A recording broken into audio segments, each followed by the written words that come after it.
Hello and welcome back to another FortressCraft Evolved live stream. I'm DreadedEntity, and joining me tonight is Tadrin. Tie-Dye is nowhere to be found, unfortunately. Started the server up for us, though. Yeah, that was nice. Alright, let's see. So, might just wait to see if they will release it to PS4 soon. Are there plans for that? The plans for what? He's talking about space engineers. Really? Release a new patch or something? Are they gonna release that to PS4? I don't even know. Oh, like they have it on Xbox now, and maybe they'll do it on PS4. Oh, they do. Interesting.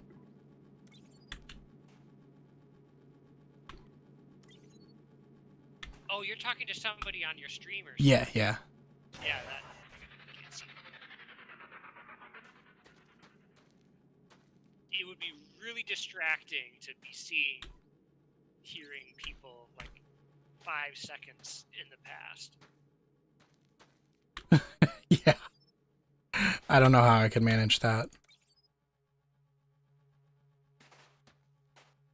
He says they were talking about it, but it's not confirmed yet. Oh, that'd be pretty sweet. I'm all for availability, so if more people can get to experience Space Engineers, that would be awesome. So this game, you never heard of it. This is called FortressCraft Evolved. It's a voxel-based. How would you describe this game, Tadrin? Factory management. Tower defense Minecraft, kinda, sort of. Tower defense Minecraft. Yeah. / Factorio. By the way, I hope I don't bust up too many blocks, because I have been playing Minecraft recently, so I've got the muscle memory backwards, because the place and destroy blocks are opposite in this game.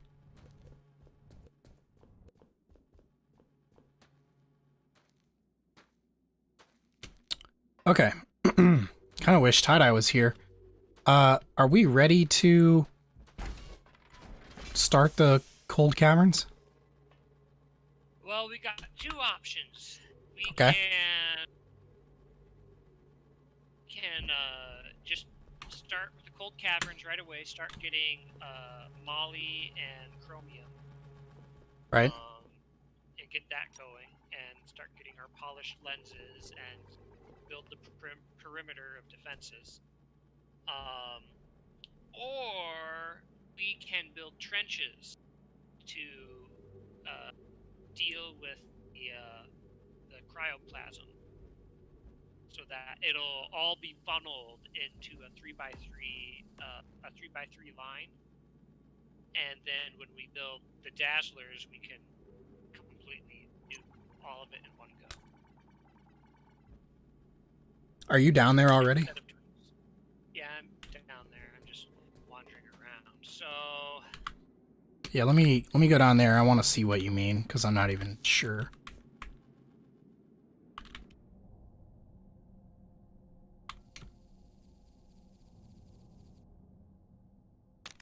Ow.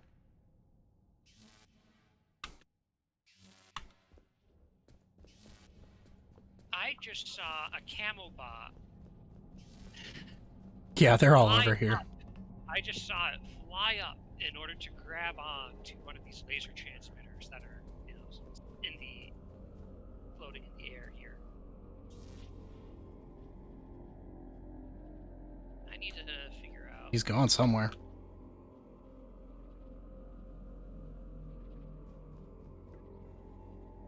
Is this game on Steam? Yes, it is.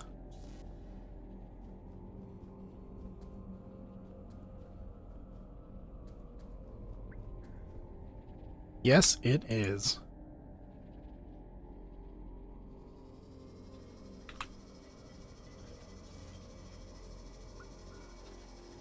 All right, so how do we build a trench? Well, first of all, I want to make sure that I've marked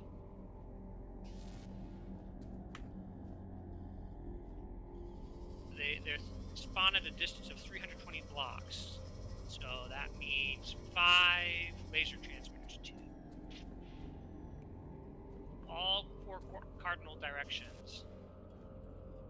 1, 5 laser transmitters. Can't see a thing this far out.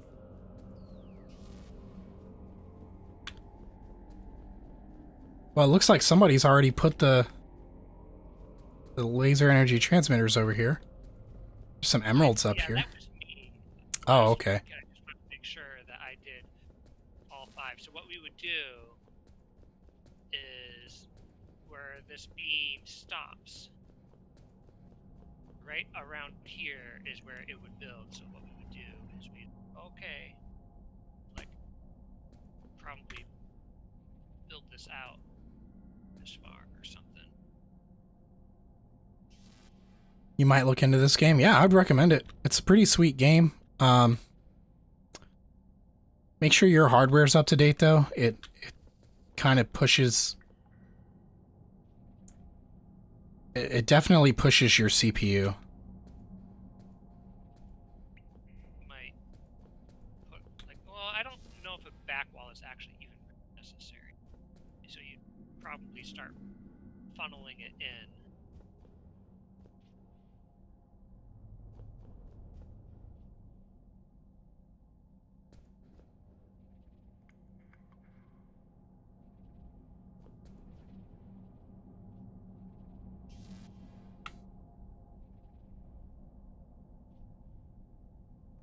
I have 50,000 paste if you need any.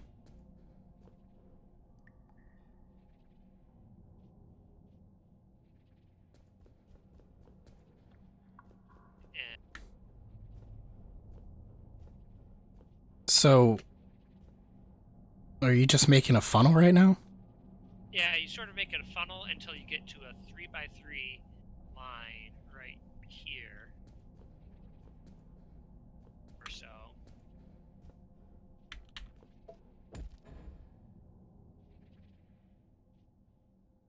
We just continue this 3x3 channel all the way back to C5, or about where the C5 is. You know, close enough to the base where we'll be able to build. Okay. This is the start of the trench, but then it also is going to have along the spine here, it's going to have the solid cryo, and it's going to sort of spread out to the sides, and so that's why we need to also build out the trench. Yeah, 16 gig of RAM should be enough.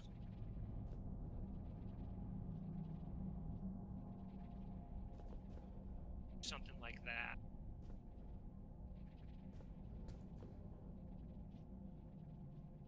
Take this. So, are we just trying to catch all of it, I guess? Yeah, we're trying to catch all of it.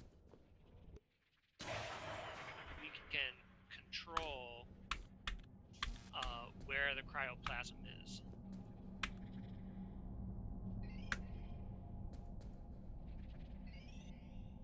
And then we just extend this trench all the way back 300 blocks back there. And so that's a lot of...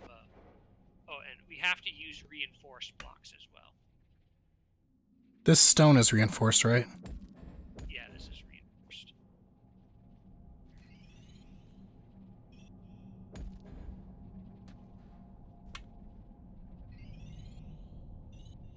So what, just do it like this? Yeah, how we sort of want to bring it out like this in order to catch everything.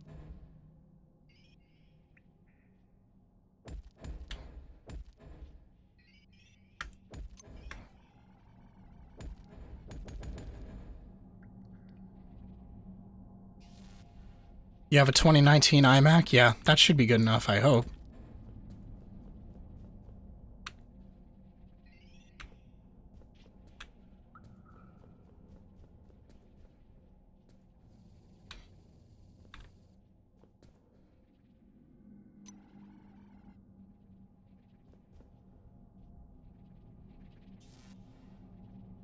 And so, do we have to do this 8 times?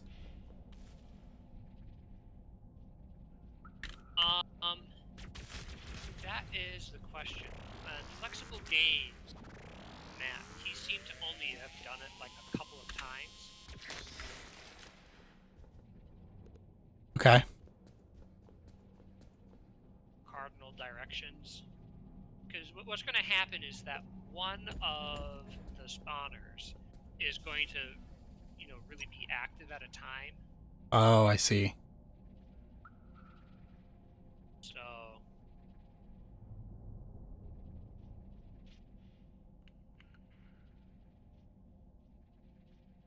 By the way, Sweet Lou, I have a whole playlist of me playing this game in recorded videos, and I have a live stream playthrough that I'm doing also, which I admittedly haven't played on in a while, but we're going to play again on that soon.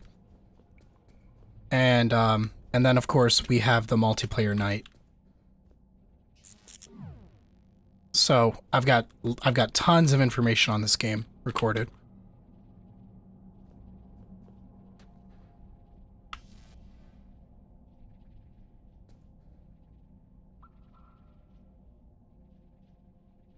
So how do you know this one's going to spawn? Because it is 320 blocks away from where we're going to build the C5 in one of the cardinal directions, and at a depth of minus 240. If we are to trust the FortressCraft Evolved Wikipedia. It usually does okay. I don't think a back wall is necessary, because it's gonna try to move forward, so... Yeah, it's gonna try to move. Yeah, I don't think we need a back wall.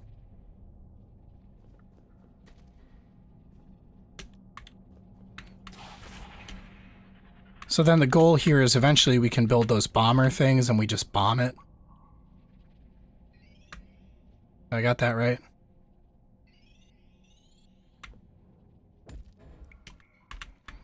An incredible amount of infrastructure.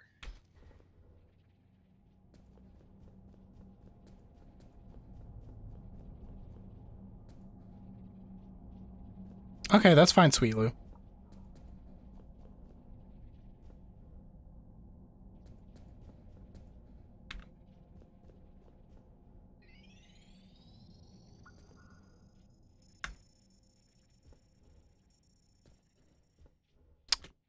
Oh, whoa, wait a minute. We have to do this whole funnel thing all the way? Yep. Oh, wow. A lot.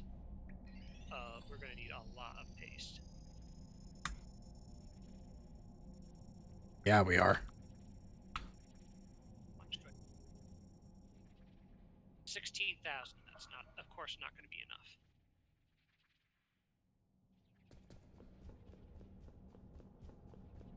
Maybe I should set that quarry up after all, huh? Maybe.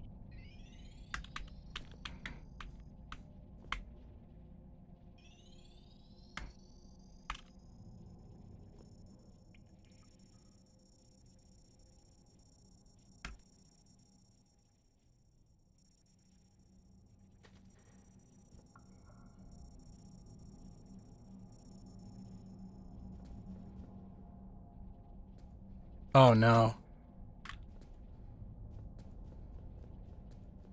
So eventually we're going to hit some crystal. Do we need to do anything about that, or just... We might want to clear it out. Or we might just build around it. I don't know. It'll be an experiment. You know what we need down here? Some Arthur chargers.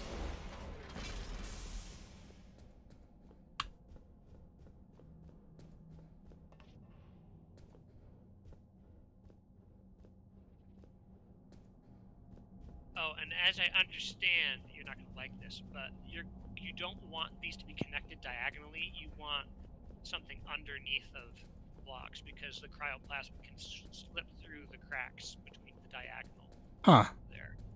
Okay. Or at least that's what he said in his game. Not a problem.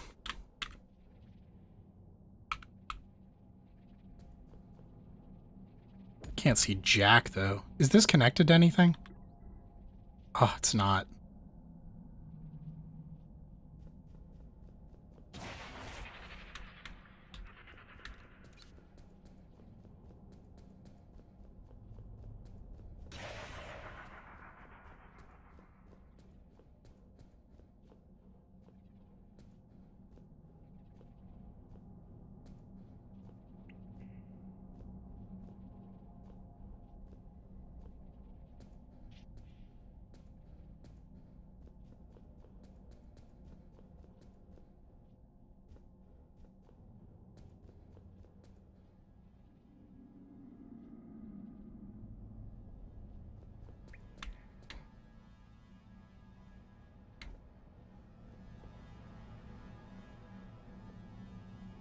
Ah, this thing makes a wicked sound.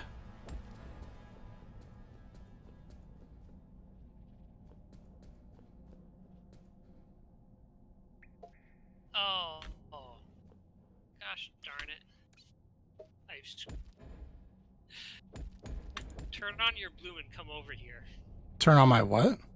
Turn on your bloom and come over here. Oh, okay. Well, what's going on? Shit. You'll see. Alright.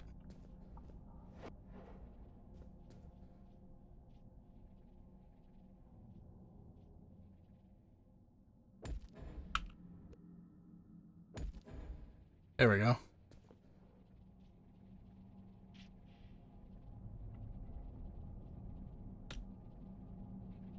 Oh, man. Oh, man.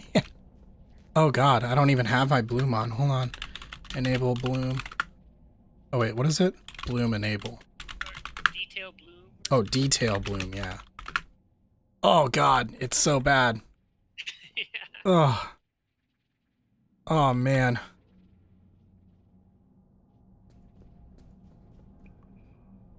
I can't believe you did that.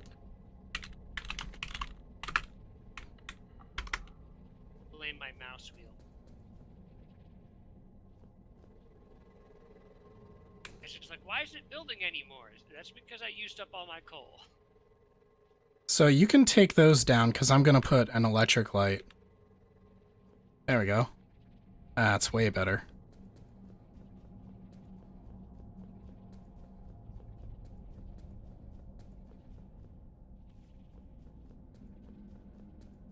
So you're saying I need to have some blocks diagonally. To fill the diagonal, not gap, but okay, the diagonal crack. Well, that is a shame. At least I think that's necessary. Maybe it's not.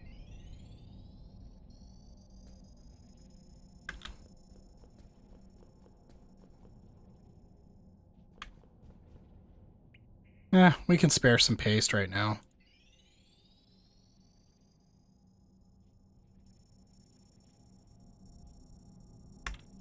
Better than finding out, I guess.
probably close enough.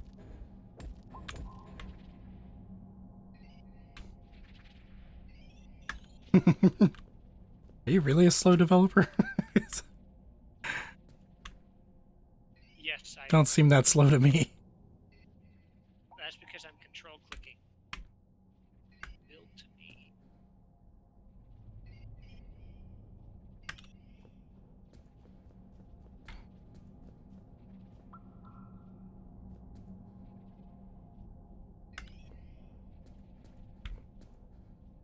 Oh, thanks.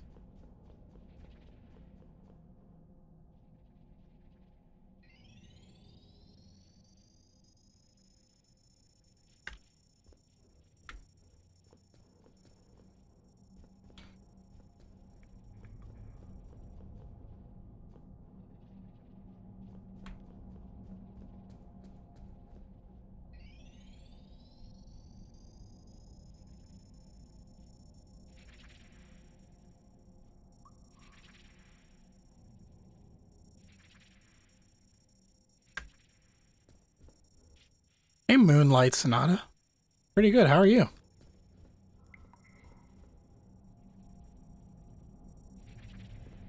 Saw that you joined the Discord the other day. Appreciate that. Always glad to have more. Moonlight suggested a new game. Yeah, I saw that. I haven't had a chance to look into them yet. Cool titles, though. I could say that with certainty right now.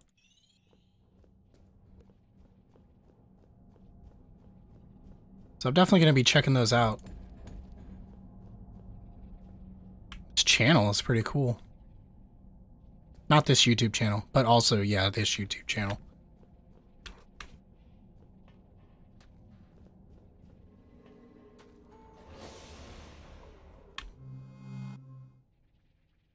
Would it be a channel or would it be a canal?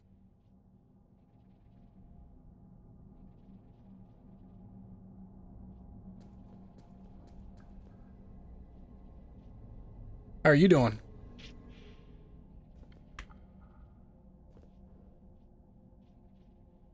Been catching up on the old streams. Nice.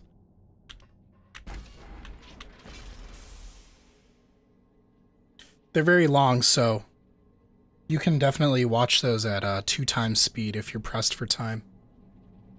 You never realize how slow of a talker you are until you record yourself.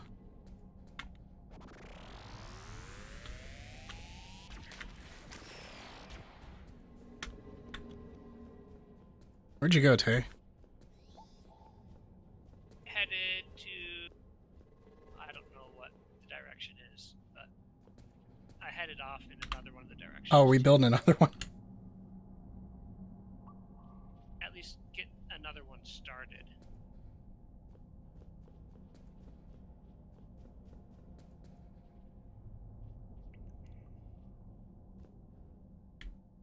Well, this one stops here, so I guess you didn't go that way. There we go.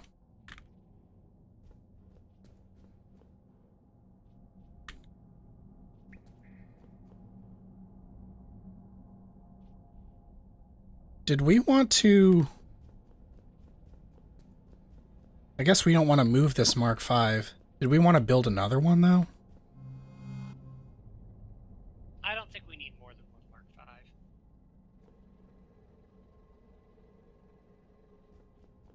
Because it's just that these aren't connected.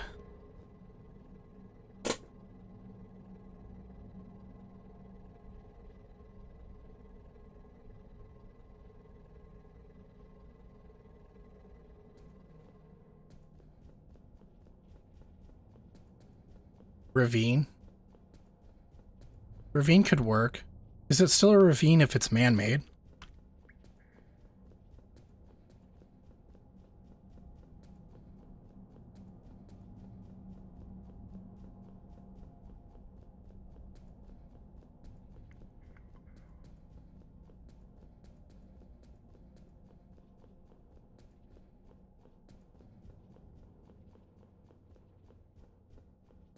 Here you are.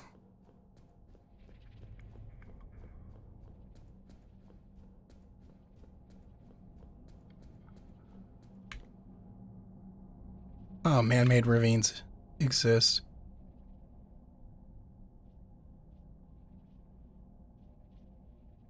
Huh. He says it depends on who you ask.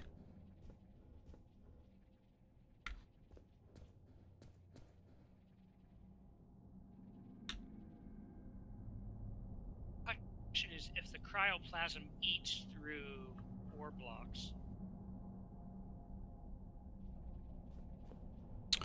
Oh, that could be a problem, yeah.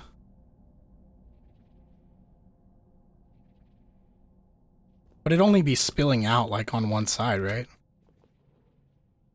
Yeah. And I'm pretty certain it tries to take a direct path towards your base, and so we've cleared everything out. How are you good on power? Do you have boosters or something? Yes, I do. I went upstairs, grabbed a bunch of boosters, and put them in my suit. Okay. Yeah, mana's a part of nature, but we always make that distinction between a natural formation and a man-made creation.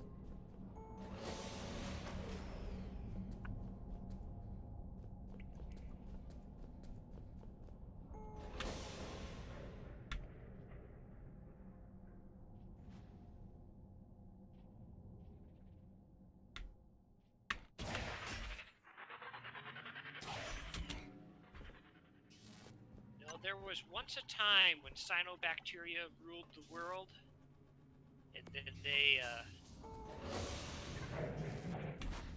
changed the climate.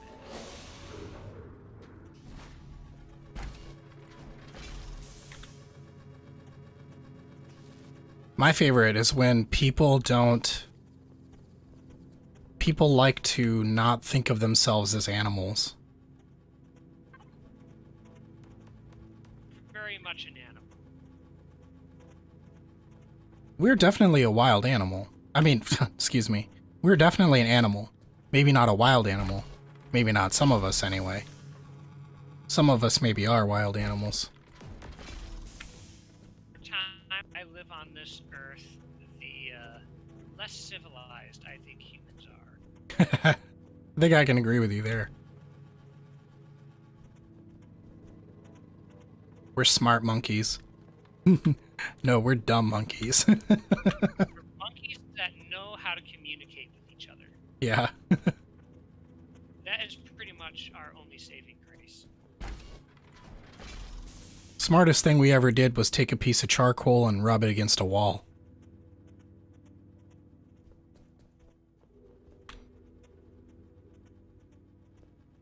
Some are smarter than others, yeah. That's true. And that's why I say writing is the most important invention we've ever created, and probably will ever create. Just the mere fact that we're able to write down something and somebody could read it 100 years in the future means that it's almost like the smartest of us that will ever be born throughout time can communicate to the future, if that makes sense.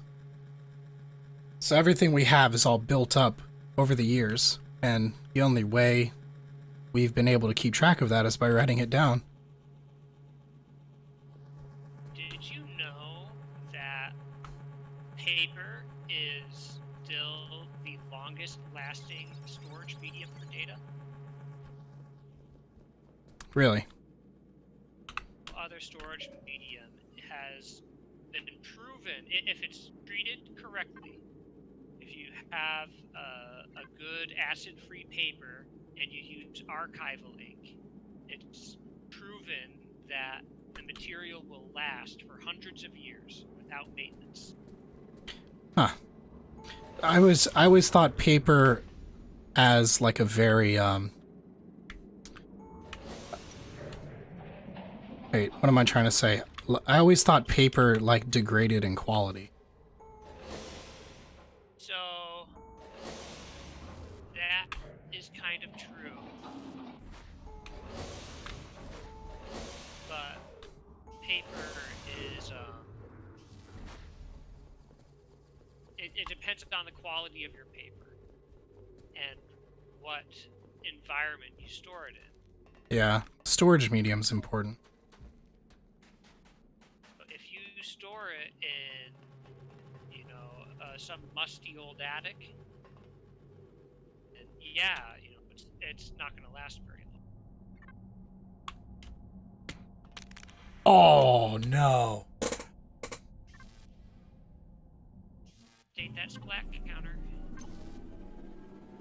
I don't even turn it on for the multiplayer streams, honestly. Tie-dye is not watching. Yeah, too bad Tie-dye's not here. Yeah, if you were here, he would chastise you. Could have saw me splatter just now.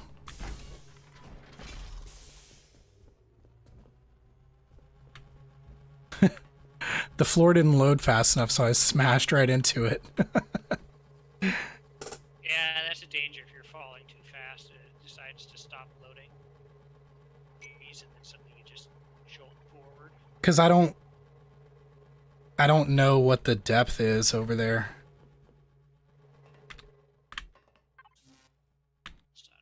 Oh, it did it again.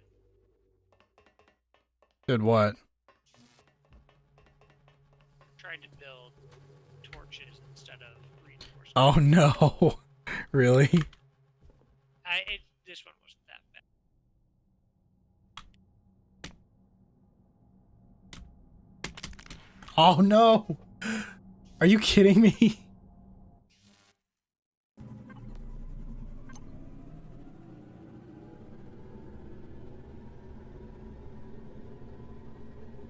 You really want to play more of this game, but you get so mentally overloaded. Yeah, I do too. These streams, these FortressCraft streams, I am like... We were talking last week about how like my mental faculties are so degraded at the end of the stream. It's pretty intense to play this. I'm never as tired as when I do these streams for this game.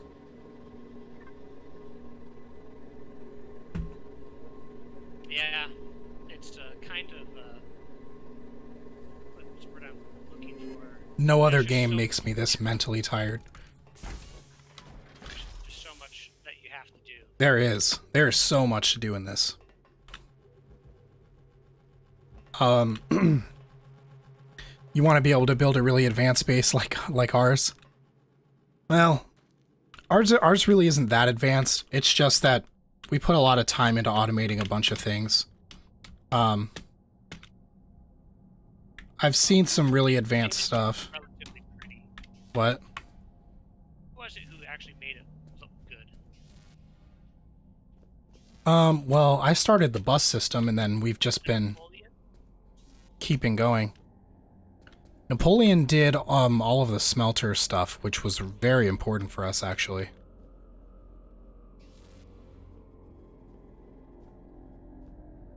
Yeah, just start a server with some friends. Or join this one.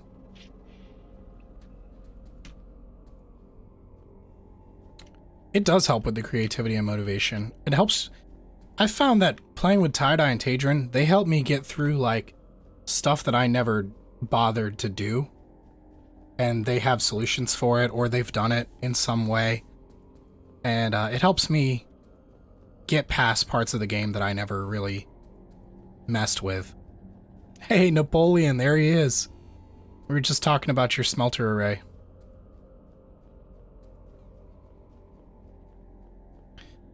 Was thinking about getting a creeper host platform for modded Minecraft. I'd just say host it yourself if you can. Creeper Host is really convenient. I don't even know. I'd never heard of Creeper Host. They were actually offering cloud services before. Was it even before AWS almost? Oh, They've been around for a long time. oh my God, no. What'd you do? Did you just splat a second time or something? No. It's so much worse. It's so much worse. Where are you? I am upstairs collecting construction paste. Do you need me to come down there and bear witness to your mistakes? I kind of want you to, but Here we go. I'll come. I got this teleporter right here for a reason. oh right, the teleporter. I don't know why I haven't been using that. Use it all the time. Where are you? I'm at the end of that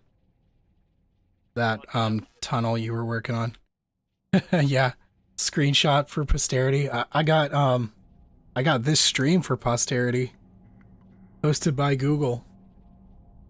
It'll never go away now.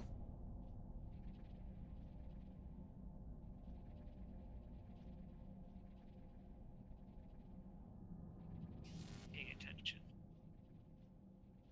Is there an achievement where you get 50 people in a server?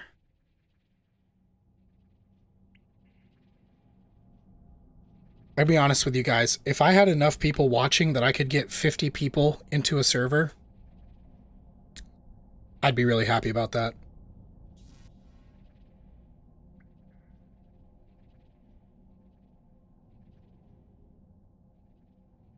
I think you went the wrong way, Tadrin. No, oh no, it's a camo bot. You are. You see me? Conveyor. I don't see yes, you. I've done this too. With the curved. Fortunately, when you pick them up, they pick up as just normal conveyor. Yeah. Take up god awful amounts of inventory space. Still though, it's what a mess.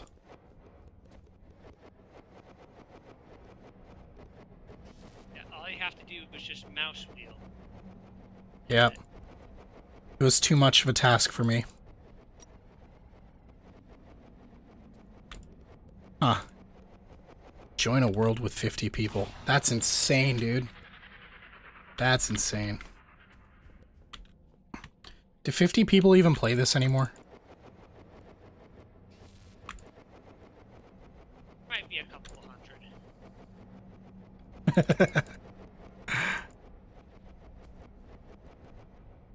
Online?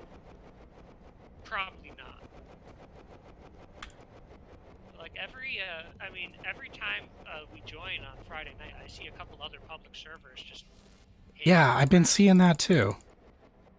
When we first started, there was none. But it seems like there's more and more every once in a while.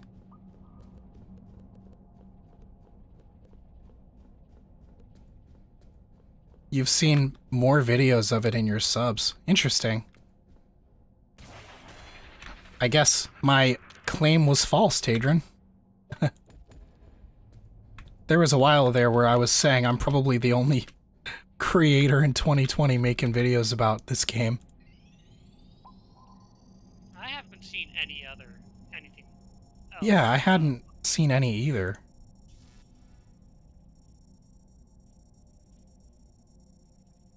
So I might still have my crown.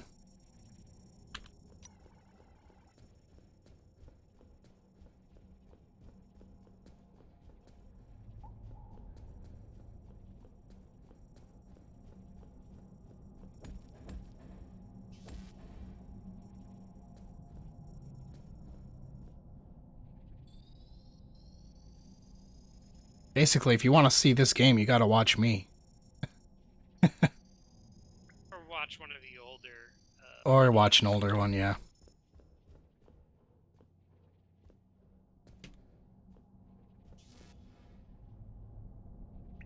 There's a lot of resin right there.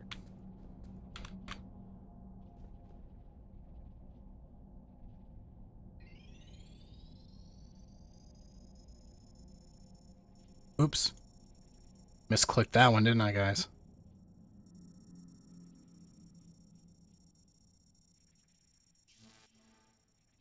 Dangerously Funny.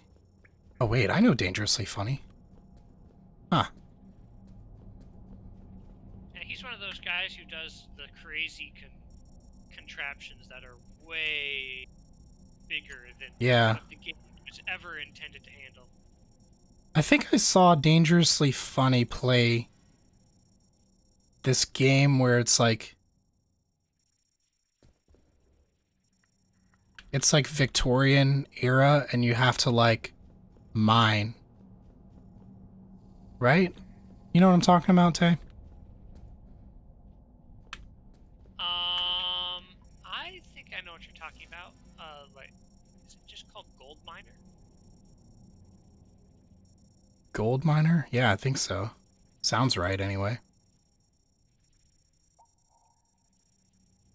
He started off with Stardew Valley mods. Stardew Valley was great, man. I love Stardew Valley. Dude, he has a ton of Stardew Valley.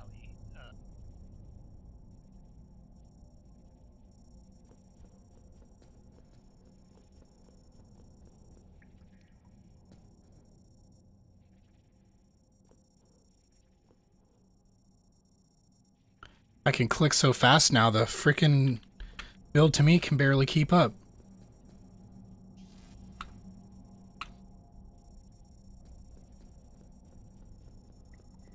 No, I'm almost scared of building a quarry because I don't know where it's gonna. Oh no. You don't know where it's gonna come down. Which I actually guess I can figure that out really easy.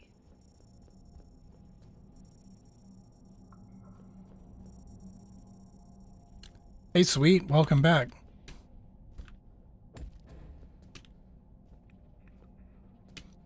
Axion Evolved is doing a small series. Oh, interesting. Yeah, I see him sometimes. FortressCraft? I just see him on YouTube sometimes. He's a pretty small channel like me, isn't he?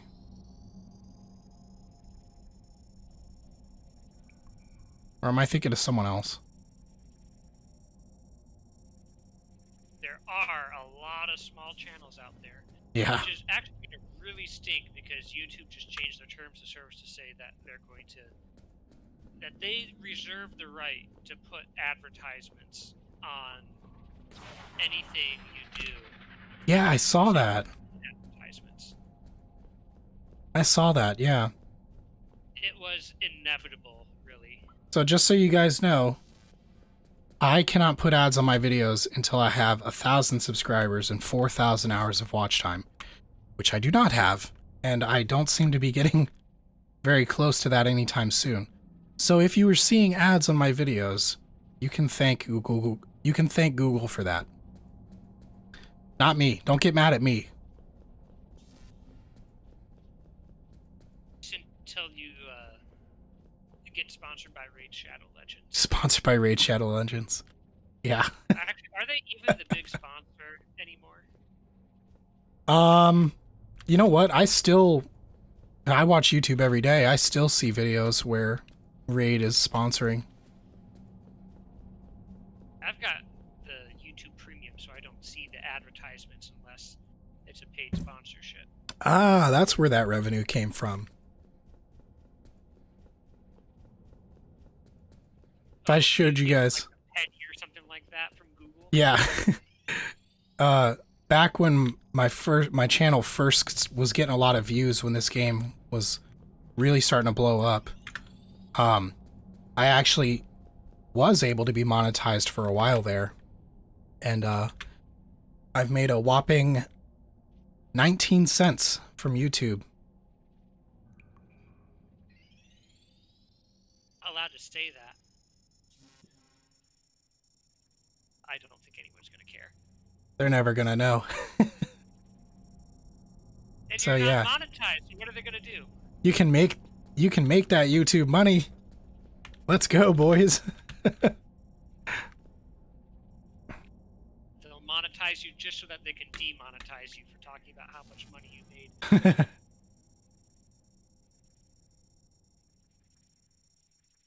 I'm actually really excited to see how many people we got in chat tonight. Sometimes there's not many.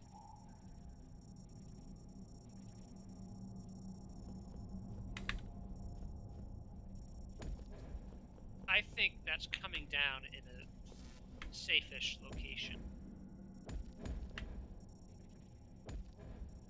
The quarry. Where I'm thinking about putting a quarry. So, are you just pasting everything that comes out of the quarry, or? Yeah. The light crystal. They give real money. Yeah, they do give real money for the ads, and some sponsors will actually give you really good payouts. But you know, my channel is nowhere near big enough to get a real sponsorship payout. Yeah, Raid Shadow Legends was... They might still be doing it, but they were paying an ungodly amount of money. I bet they were making an ungodly amount of money. The money's got to come from somewhere, you know? Well, it's a gacha game, which they are the devil's free-to-play game. Yeah. Free-to-play games are pretty evil already. I still haven't decided my views on how I could monetize my channel. So I guess it's a good thing I'm not even close to that point yet. Because on one hand, it's like, I wouldn't want to push a game that I don't play personally. But on the other hand, maybe I just want to show people the game and you can decide if you want to play it yourself. You know what I mean?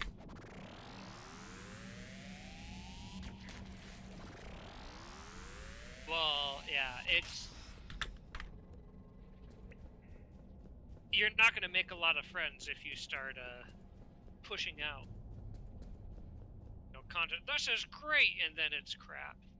Yeah. Like, well, not necessarily crap. But Well, no, that's true though. like the Raycon, earbuds and stuff. Oh yeah. They're premium. They're really good. It's like, they're mediocre. I have a pair of these wireless earbuds that are like straight up AirPod knockoffs. I got them for like $16 at Marshall's. And they work great, and they sound good, too. So you want my opinion? Go to Marshall's. Get your wireless headphones from there.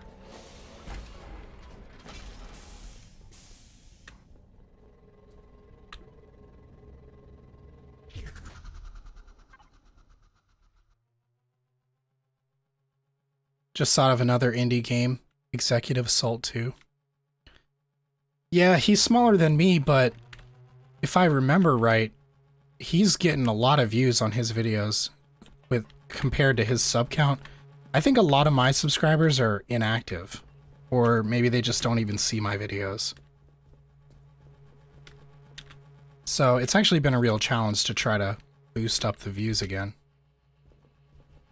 Well, really, if you want to boost up the views, you'd probably have to branch out until you find the one game. Yeah. You have to try different games. That's what I was thinking. That's why I pushed to start playing Space Engineers so early. And we weren't even halfway done with the game, really, on FortressCraft. I just thought that would bring me a lot of attention, which would be good. Something I'm going to start trying out, though, guys, is the shorts, the YouTube shorts.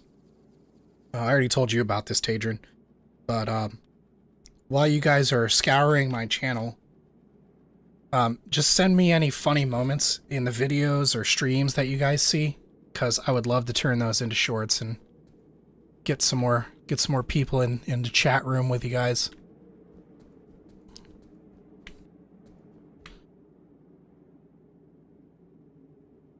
Yeah, the last stream only had 6 people. See, I hover, like, I pretty much always have at least 2, and I've seen it go as high as, like, 12 one time. But by all accounts, this is a very small channel, guys. Make no mistake about it.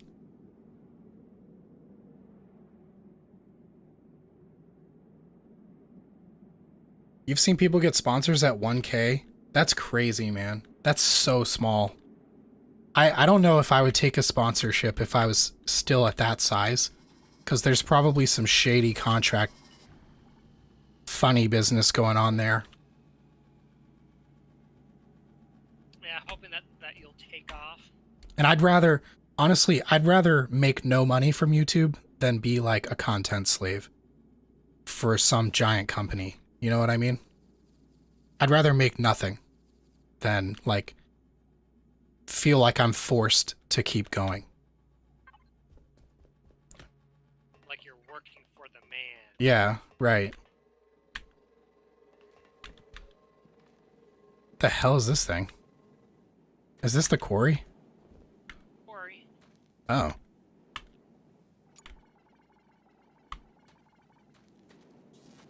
This thing looks pretty cool.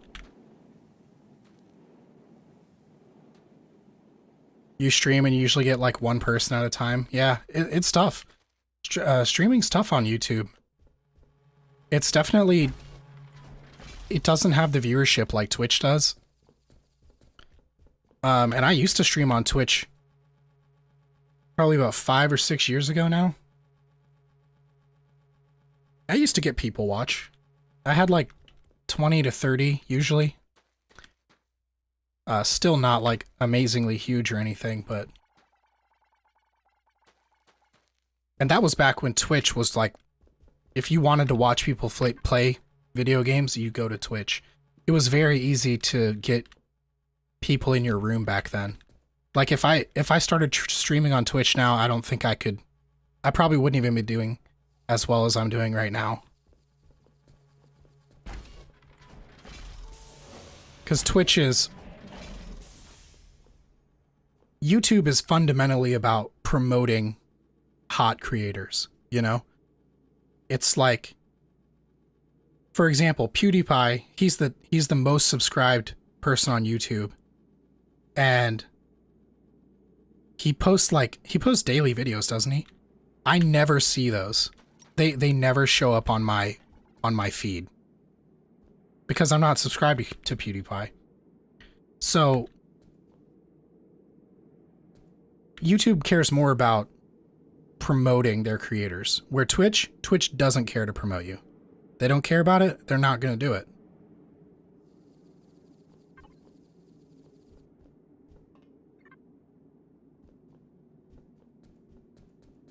Anyway, the point is, I think it'd be very hard to start growing on Twitch today.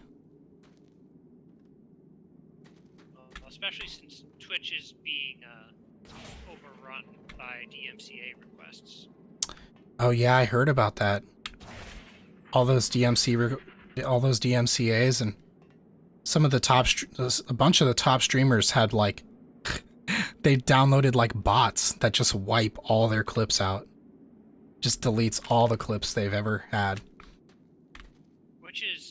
That's like really sad. Yeah, it is. I mean, that's history. It might be, you know, the history of a streamer, but some people care about that, you know?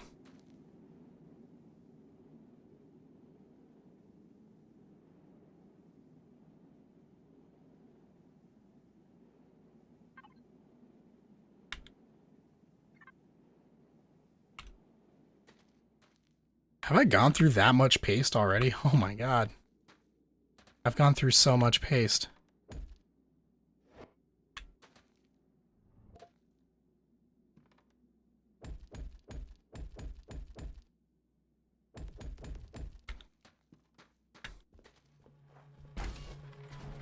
This is really going to help.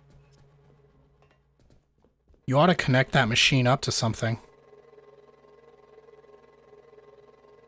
Connect it up to some paste grinders. That is what I believe I just did. Oh, you just did that. Okay.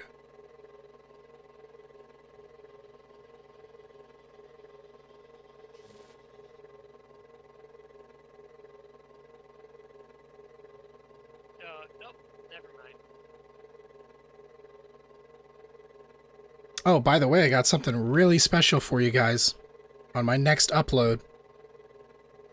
Recorded it last night, and it's a special special video featuring my little brother.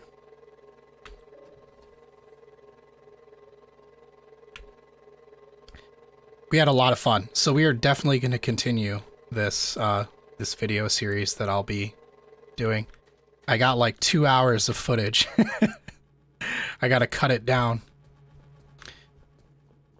Have you considered uploading your FortressCraft vids to Steam? No, I haven't. There's an idea. I haven't considered that, mostly because I didn't know I could do that. Is that something I can do?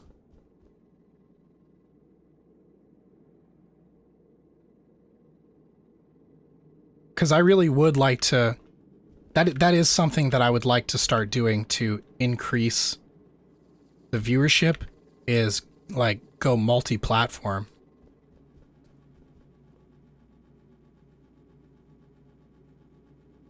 So I've been thinking of cross-posting my videos to this other site that I heard of. It's called Storyfire. You guys heard of that?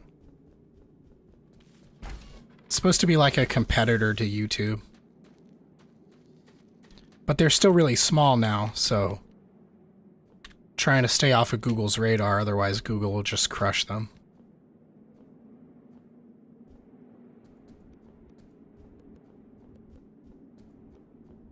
You just broke the rule. Don't talk about it. What are you doing? Where are we going? Oh, we're digging. I am grabbing organic detritus so that I can build the paste grind. Oh. Yeah, post the link in the Discord. I definitely would like to upload some videos to the Steam page, if they'll let me. I don't know how strict they are about it. Also, some people just don't like it. I used to post my Kenshi videos to the Kenshi subreddit, but I don't think people really liked it. So I ended up stopping.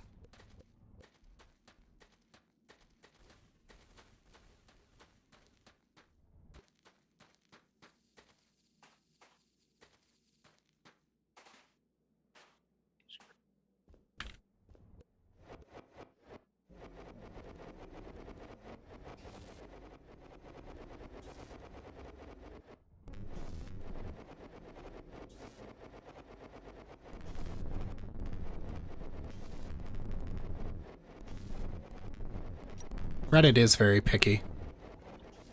They are. It all depends upon the time of day that you post stuff too. Everything. I mean, everything is a factor in your success on Reddit.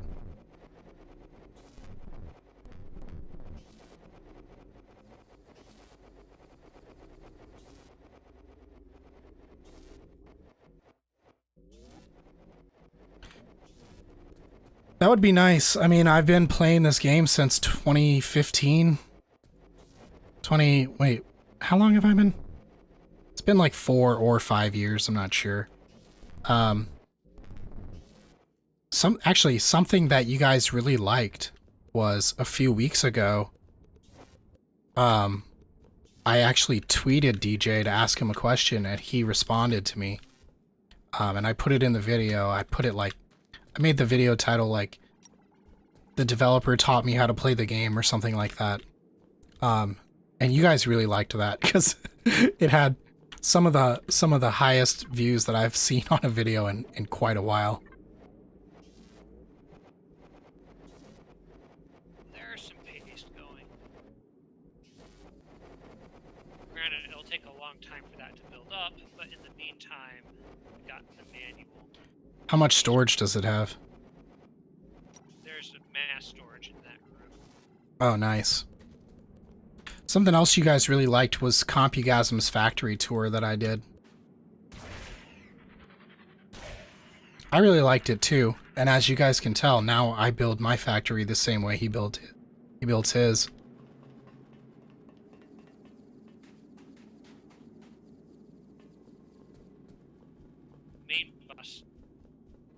Main bus, right? I don't want to say it's better, it's just easier. It's definitely easier. But like, is it better? Is it the best? Is there a better way? Yeah, well, because on the main bus, you've got all this junk. You don't need it everywhere.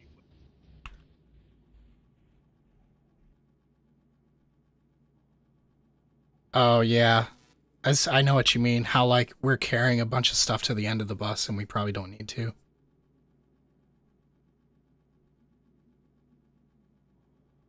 A lot of things that take a long time to build, and so it doesn't make sense to have a lot of storage on the bus that you can't access. Yeah. Get that behind the scenes look at FortressCraft Evolve 2. So FortressCraft Evolve, the next game is going to be called FortressCraft Phoenix, I heard. And I have put out an open letter on the stream before to DJ. Send me a copy, DJ. Send me a copy early. I'll play it on the channel. I'll make videos, I'll do streams, I'll do everything. I will hype this game so much. Send me a copy. I take it he didn't acquiesce. He didn't what? He didn't give you a free copy. He did not, no. He probably never even saw me say. If we're being honest, he probably didn't even know that I asked for that.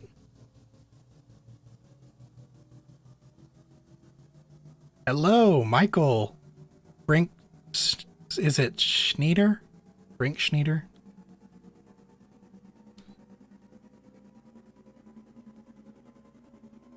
How you doing tonight? Glad to have you, man.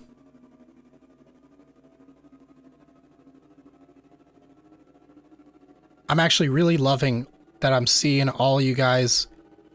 A lot of new names in here that I feel like I haven't seen before. So that is amazing. Love it. 20,000. Love it, love it, love it. Would love to see more of it.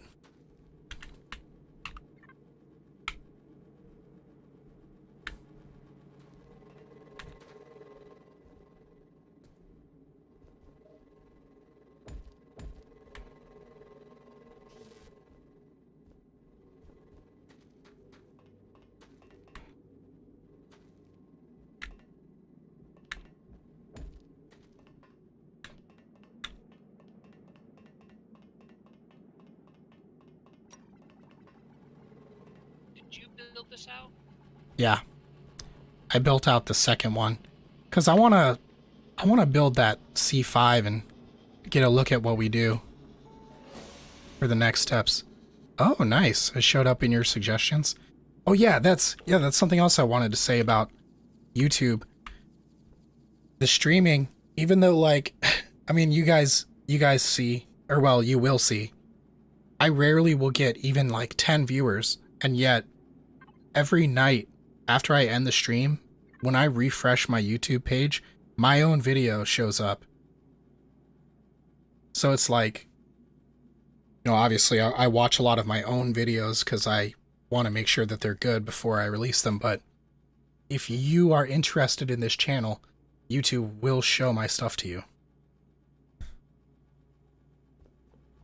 It's like, I've seen my own stream before, and I've only had like 2 viewers in, and yet YouTube is still trying to promote it to me.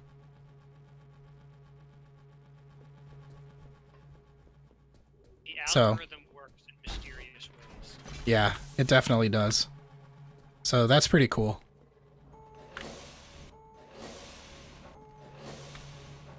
Here it is. I forgot where the teleporter was.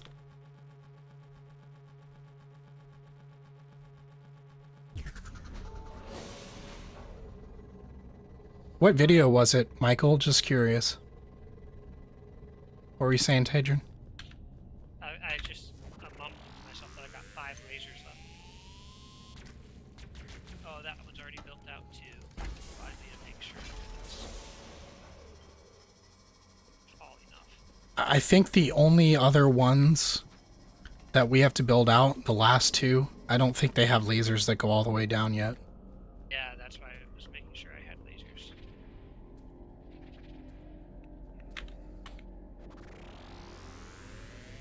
Can you? Go away. This is camo bots. Oh, well, I surely appreciate it. I hope you like the vids and the streams. Barely big enough. I hope you both like the vids and the streams. Hey, Rohan. Good to see you, man. Yeah, the further away you teleport, the more power you need. And it's not a small amount either. You need a lot of power if you're teleporting any real distance.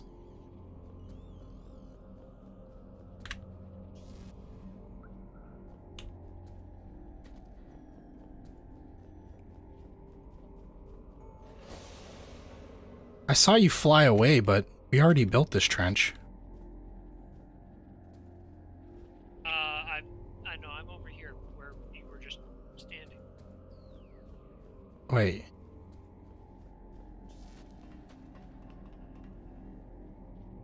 Where are you? I'm building out this next laser here. Go back to the where the C5 is supposed to be built. Oh, here you are. Blue chevrons. So the C5, is this a 5x5 building? 5x5x5. Ah, okay. Camo bots hit harder the more you injure them. Do they really? I didn't know that. Yep. If they get too close while you're shooting them, they'll one-shot you.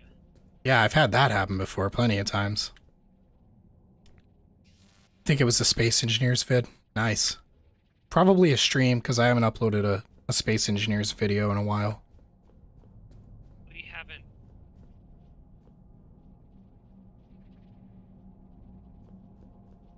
Any chance Tatron could turn up? Well, let me see if I can turn him up anymore. My mic closer. Ah, he's going to move his mic closer. That works. Is this good enough? Oh, and Moonlight Sonata, I see your link in the Discord. Okay, I'm going to check that out after the stream.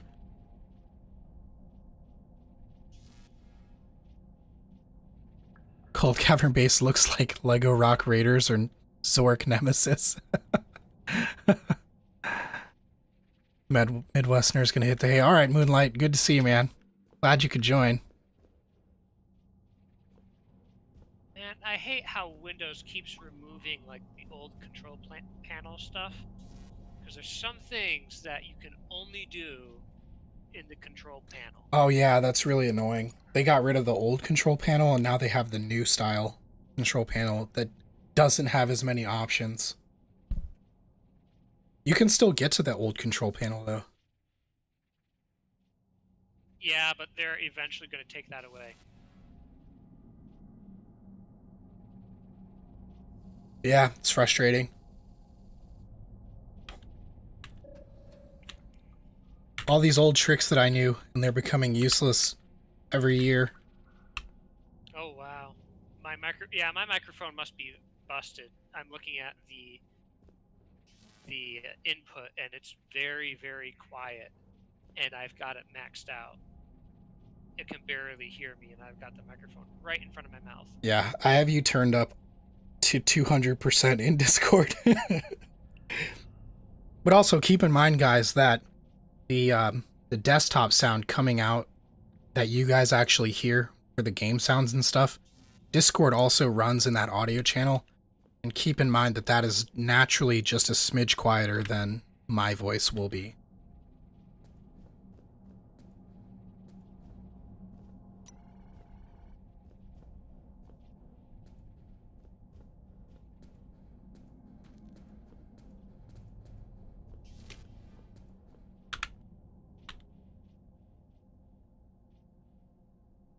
Let me show your comment. What do you mean? Am I insane? You talking to me?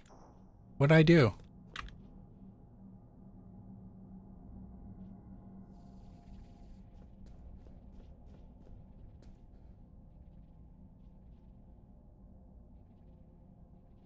You need any help, Adrian? What do you This all the way out. What do you need me to do? Build this floor.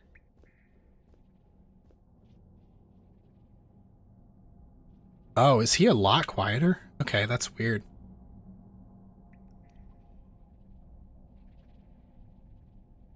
Huh, Sounds like I need to invest in a new microphone.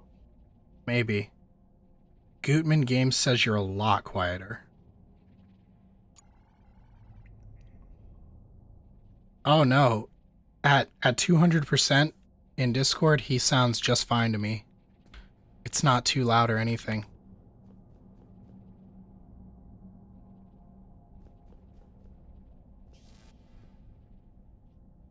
So how far sideways are we going with this? It's going to need to be 7 blocks in each direction. Well,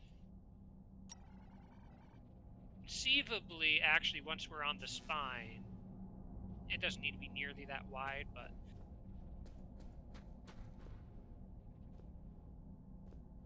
we only really need the trench. We'll be building that out regardless.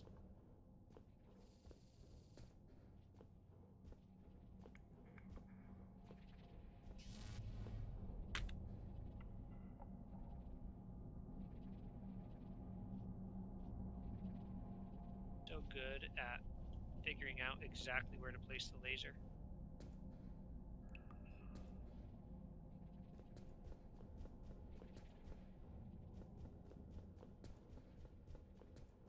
In my single player, I almost never get it right.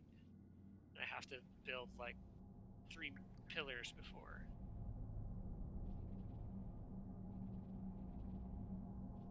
I think that's 5. Can you play multiplayer on LAN? Yeah, I think you should be able to. Oh, you mean like a host and play kind of situation? I'm not sure. Can you do that? Yeah, you should be able to put just a local IP address and it should work just fine. But I'm guessing, Michael, are you saying like, can you host a server and play the game at the same time? I don't think he's talking about running a Deddy right now. I think the dedicated server is the only way to do it.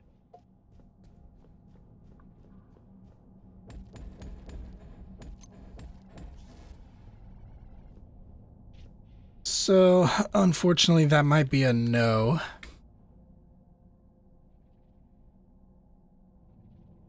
Well, can always run the dedicated server in the background. Yeah. Yeah, I mean, you could definitely run a dedicated server and play the game at the same time. I do that for plenty of games.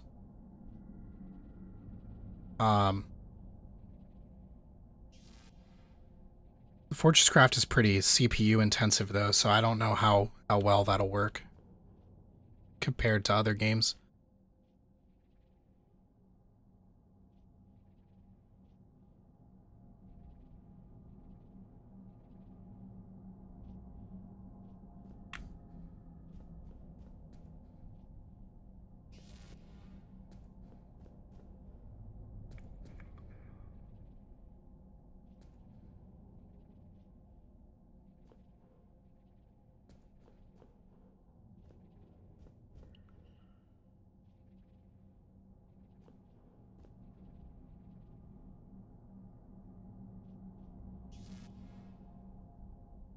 Oh no. Yeah, you probably wouldn't be able to play on a mobile hotspot, especially if you don't have unlimited data. I think you'd have trouble doing that.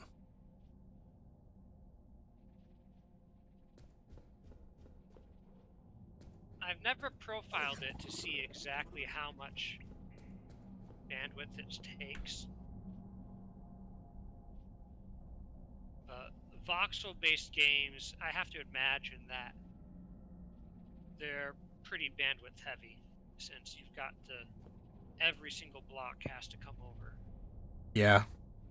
Well, not every single block. I take that back. Uh-oh. Because if he's smart about it, he only needs to send you the blocks that are different. Uh-oh. Uh-oh. Tadrin's programmer instincts are kicking in. He's trying to figure out how the game works. I'm just hypothesizing. That's See how easy that is, folks? Ladies and gentlemen? Programming. Not even once.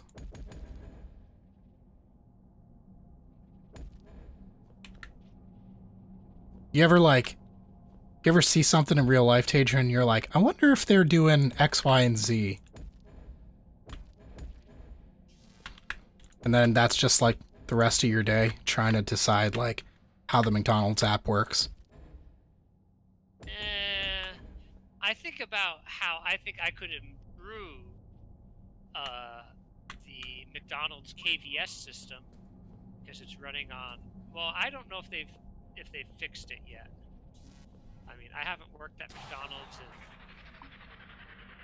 God. I just mean the McDonald's mobile app. Like 13 years. I think about because you know how McDonald's is known for being, crappy food, right? Yeah. And the entire reason why McDonald's has crappy food is... I don't know about crappy food, but definitely unhealthy food. Well, I'm not talking about being healthy versus not healthy. I'm talking about the food just isn't that good compared to, like, say, what you can get at a fast casual. Right. But that also is like, I think that has a lot more to do with like turnover time and stuff.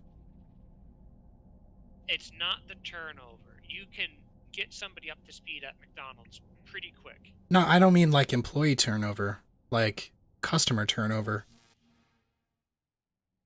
Or when you're saying fast casual, do you mean like a Chipotle? Yeah, although Chipotle, in my opinion, is on the lower end of fast casual. What do you mean specifically when you say fast casual? Like Ruby Tuesdays or like Fridays or something? Those are like, I guess those are family restaurants. They're usually like not big name franchises, but rather they're like the independent little shops. Oh, okay, yeah. Sort of pop up. They've got their own name, their own brand, and stuff like that. Right. They're just not a giant chain. But their focus is to serve good food fast. Yeah, and McDonald's wants to serve good food fast too.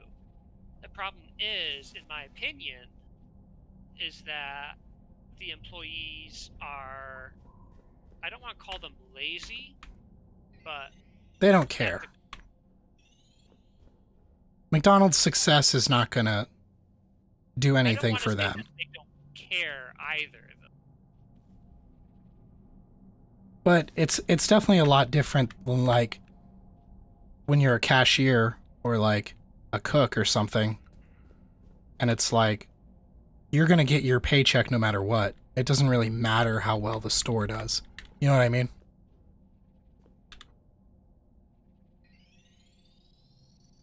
Point. I mean, when I was working there, it was one of those things, well, yeah, if the store doesn't do good, then they're not going to give hours. And then when that happens, only the best people will get hours. Right. Yeah, that's a good point. Your connection was not fail-safe. What? When I was in high school or whatnot, I didn't really care about work, and I would always volunteer to go home early. Right. Son of a gun. Without having any idea what kind of look that was showing. You're like, whatever, I'm going home. Yeah. Yeah, I used to volunteer to go home too. I got decent at the job. But the thing that I didn't like was that, so McDonald's has all these charts where they try to say, okay, we're going to try to take all the guesswork out of it. This is how much money, not how much money you're going to make, but this is how much food we think you are going to sell. And they're more or less accurate. They say this is how much food of each type of item that you're going to sell because, they've got, some big data algorithm Yeah. written back in the 80s that analyzes, year after year of sales data, and it, figures out, okay, Actually, so I used to work at 7-Eleven and I did the ordering for stuff there. So I can tell you, all you really need are the trends for the past 4 weeks and what the sales were on that day last year. And that'll give you a short term and a long term delta. yeah. That's all you need. And just knowing those two things, my store never ran out of the stuff that I ordered. Yeah, well, the problem with McDonald's is not only are you trying to avoid, don't run out of things, but you don't want the food to be sitting out and get cold. Because that is Yeah. a big problem with McDonald's of why the food tastes like shit sometimes is because the food's been sitting out for half an hour to even an hour. Yeah, that's no good. Because employees get lazy and they don't want to follow what they call them the VCMS charts. You see this, what just happened? This torch. VCMS charts, is that just like how long you're allowed to keep food out? Well, no, their VCMS charts was their prediction of how much food you were going to sell in a given hour. They said, okay, here's your high volume, here's your medium volume, here's your low volume, and they say, okay, this hour is high, this hour is high, this hour is medium, this hour is low. And so if you're in low volume, then you shouldn't be cooking as much food. Yeah. In order to keep waste down. Well, that makes sense. People would ignore that, and they just be, I'm gonna cook an entire. Oh, they'll just cook anyway. An entire tray of quarter pounders, and then lo and behold, we don't sell an entire tray of quarter pounders. Right. And the quarter pounders are sitting in the little heating trays for 15, 30, 45 minutes, and the meat gets really bad. Yeah, that's a waste. I mean, it's not. Well, the problem is that they'd serve it. Oh, no. And that's why people are like, oh, yeah, McDonald's is like, the worst form of fast food. It's like, well, if employees follow those charts, the quality would be better. The quality would be way better. Yeah. I have some familiarity with that as well.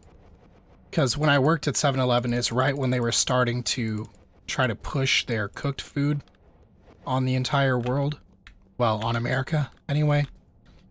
And they had some very strict guidelines in how long we were allowed to have food, like, after it's been cooked. Well, it's a food safety thing, too. Yeah. You're right, exactly.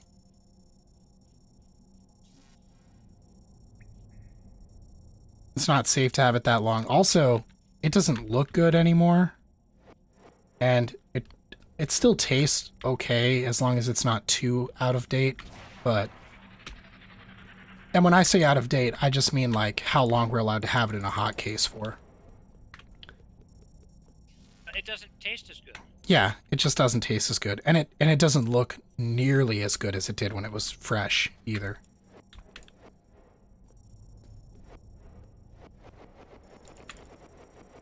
Not even close. It's like, I don't know if you guys ever go into a 7-Eleven or not, but you ever see like their pizzas in their hot case?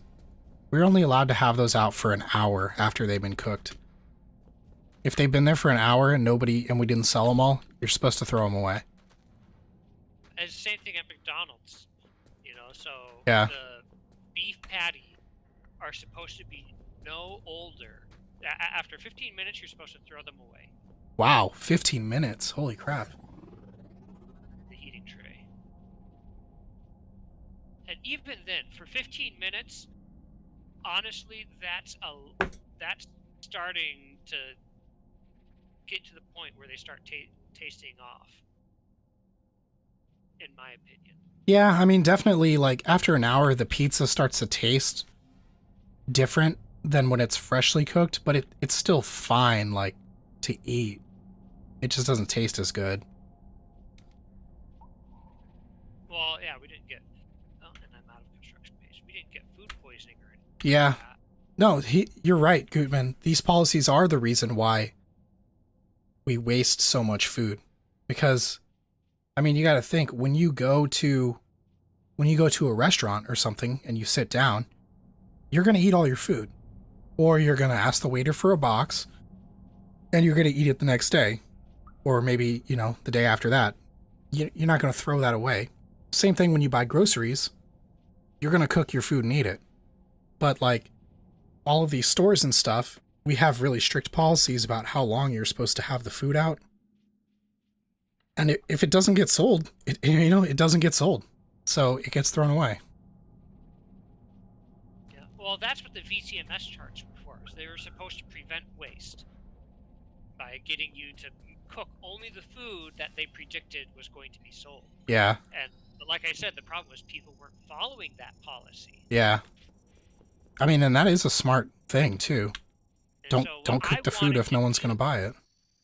I wanted to do is I wanted to create a simulator that would look at the VCMS charts and say, okay, if you're following your VCMS charts, then this is when you should be cooking your food.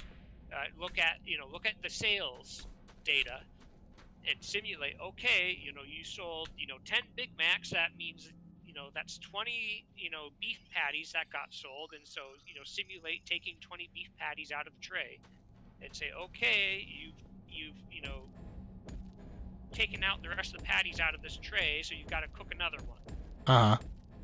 So on and so forth, and do that and figure out, okay, where should people have been waiting for food to be made because suddenly there was a huge spike in demand. Right. I'm sure we've all had that moment where you go to McDonald's and they don't have any fries. Yeah. And you have to wait for 5 minutes. That should happen. Those sort of things should happen. When there's sudden spikes, they say, oh, well, we sold everything. You've got to wait a couple minutes to make some more food. And it should take a certain amount of time to make that food. And when that doesn't happen, that means that people are not following the charts. Or they're lying about their times on the KVS system. So the thing is, the order would pop up on the computer screen and there's a little serve button that you push when you say, okay, I'm done. I've served the food. And it keeps track of how long it takes you to make the meal. So what employees would do is they say, well, hey, I'm just going to hit the serve button right now, and then I'll make the food. Right. And so that was like the primary metric by which stores were graded. And so managers were in on it too, where they say, hey, yeah, we want you to get those times down to like 16 seconds. 16 seconds? Wouldn't that be nice? Like, when you make the food, it should be ready in 16 seconds. That's what they were pointing, that's what the goal was. The real standard is like 45 seconds at McDonald's. Right. It says, once the order's done, within 45 seconds, the food should be made and ready to go. Maybe the cashier's a little slow. Maybe they're a little slow, that's fast. Or something. But the sandwiches should be ready within 45 seconds. And there's other anomalies, like when the order is just really big, you're just not going to make the sandwich. Right. The sandwich is fast enough. Yeah, you can't make it in 45 seconds. And so that was my big thing. Is like you could write a simulator. I could write a simulator. Or somebody could write a simulator that would essentially verify or detect when people were lying about their times, so that you'd know that, oh, we should go, go investigate this store to see if there's quality issues and fix them. Oh, I see. Yeah, because I was thinking, I was like, what problem are you solving with this idea? It's all going back to the quality of McDonald's is bad, and the reason why it's bad is because employees cook too much food, and in order to, not have to work as hard, essentially. Granted, getting paid $5 an hour, you get what you pay for. Right. Yeah, you definitely do. You would smuggle the misshapen strawberries and then make stuff out of them? Nice. But you probably weren't allowed to, right? They were really supposed to be thrown away or maybe put in the compost bin or something. At McDonald's, the managers were allowed to eat food waste so long as they counted it. What? See, when I worked at 7-Eleven, we weren't allowed to do that. Like twice a day or something like that. So at certain times of the day, when we change over between breakfast and lunch, essentially, they take all of the food that is left over from breakfast, and they'd count all the food that's left over from breakfast. And if they were hungry at the time, they could, grab a quick bite to eat right then and there. Right, okay. That makes more sense. Obviously, you aren't allowed to eat the food in the waste bin, nor would you want to. Yeah. See, when I worked at 7-Eleven, we weren't allowed to eat the write-offs at all. We called them write-offs. Of course, I did anyway, because that's good food. That's good food. I don't want to waste it. So I was like, yeah, I'll risk my job at 7-Eleven by not throwing away this food and just eating it instead. Which, of course, there never really was that much waste when I was working either. Just because... That's what they're really worried about, is that then you'll have an incentive to... Right, you'll have an incentive to waste. Yeah. But I always had a really... I don't know, I was pretty sensitive to how the sales were doing, and I wouldn't make more than I really needed to. So, first of all, there was never really that much waste when I was there. But also, some of their stuff is actually pretty good. I liked eating it. I'll be honest. I won't lie. Liked it.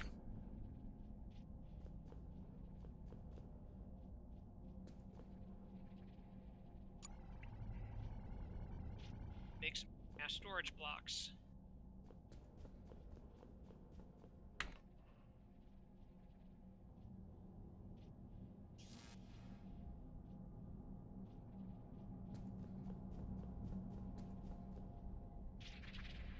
You know, something I would like to do? I would like to find, like, these natural phenomena, right? Like, you know about the 70-30 or the 80-20 rule?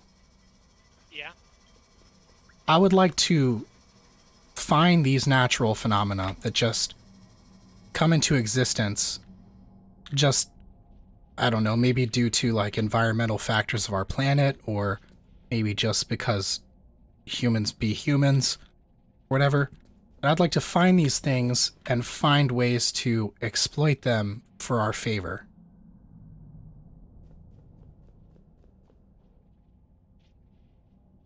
Does that make sense? Pretty much described all of human society. Is all about trying to exploit that stuff. Yeah, I guess. Just because, like, something that always sticks in my mind, particularly about the 80-20 rule related to software development, is, you get 80% of your bugs from 20% of the issues that you have. And so... You get 80% of your bugs from 20% of your developers.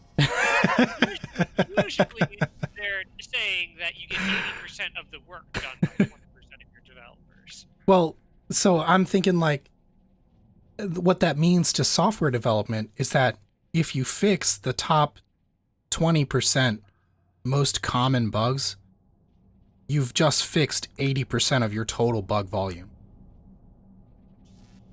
You know what I mean? So, like, doing that, you know, you'll have a system that only fails once in a blue moon. And then, of course, it's a sliding scale. So once you fix that top 20% of bugs, then you go after the next top 20% of bugs and fix 80% more of your issues.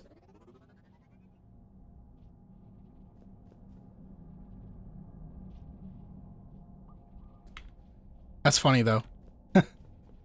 80% of your bugs come from 20% of your developers. I like that.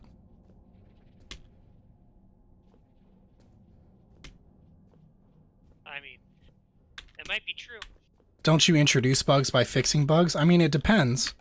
If you have very clearly defined requirements, which doesn't always happen, and the business requirements were related to the developer in a way that he or she understands, then you could have a rather smooth development cycle and bug fixing cycle. But if you're at odds with the people that are making the requirements and you don't understand what they want and you don't want to do what they want, then yeah, you're going to be stuck in a pretty probably very long period of development hell.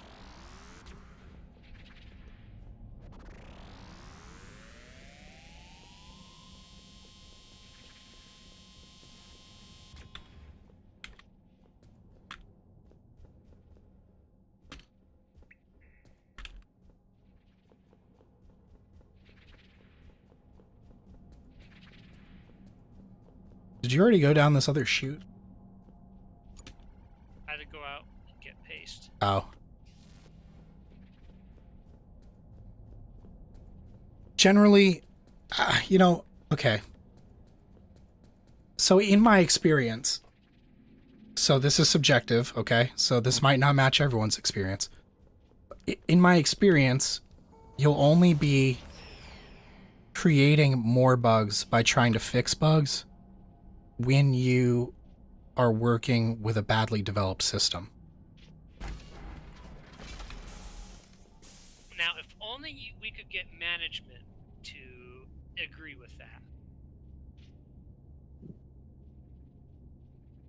that. Where'd you go? I just saw you left. I'm rejoining the game. Oh, okay. I killed a bunch of mass storage blocks, and then when I tried to put them back, they weren't working. They weren't working. Now, you know, you could also say that by fixing bugs, you're introducing more bugs into the fix itself. So, like, you know, if I had a method that squared a number or something, and somebody programmed it to just add numbers together, and then maybe I come by and I fix it, but I don't fix it right, so then I have another bug on the same thing. I guess that does follow logically, but generally you shouldn't be causing more damage, like, further down through the execution of the program. Otherwise, that's a pretty big indicator of some larger problems within that code base. Wouldn't you agree, Dadrin? Yes, and I'm stuck again.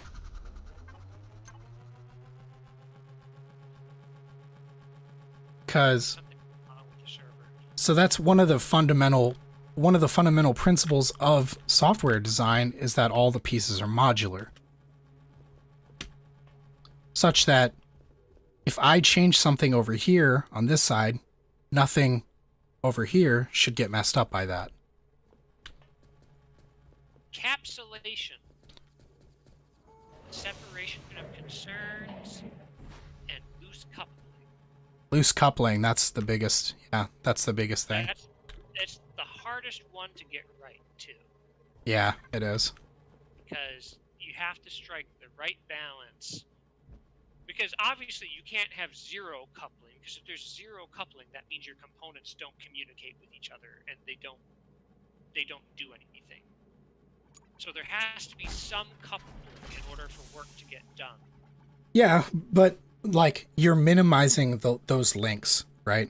Particularly, Yeah. mostly by using interfaces, if your language supports them.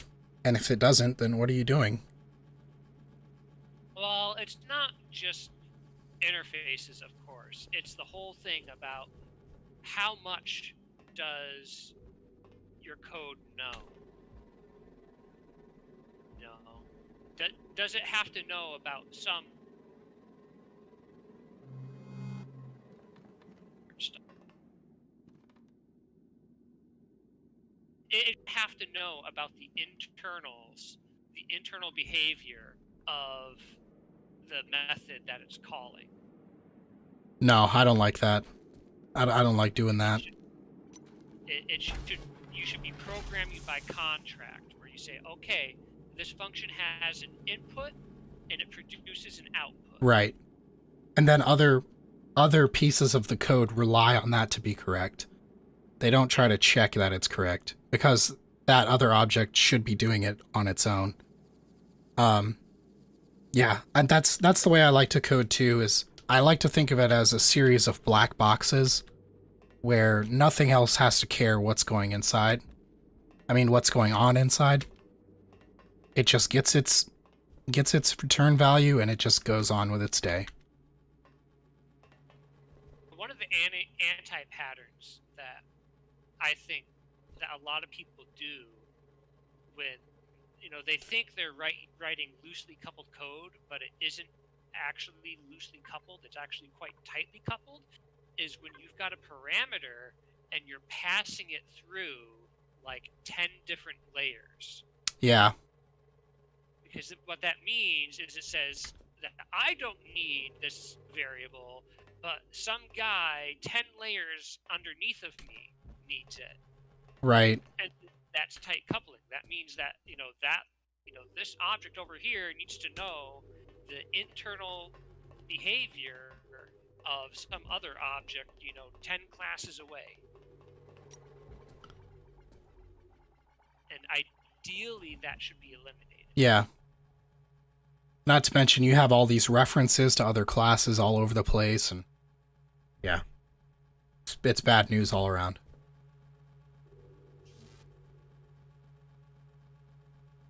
8,000 paste now. You need some more? No, I got all the paste I need. Because I got 26,000.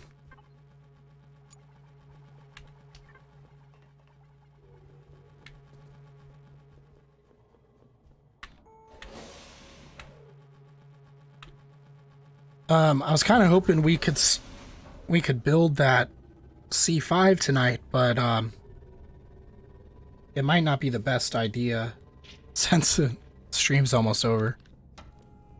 Well, I don't think we want to do that before we got tie-dye here to help us.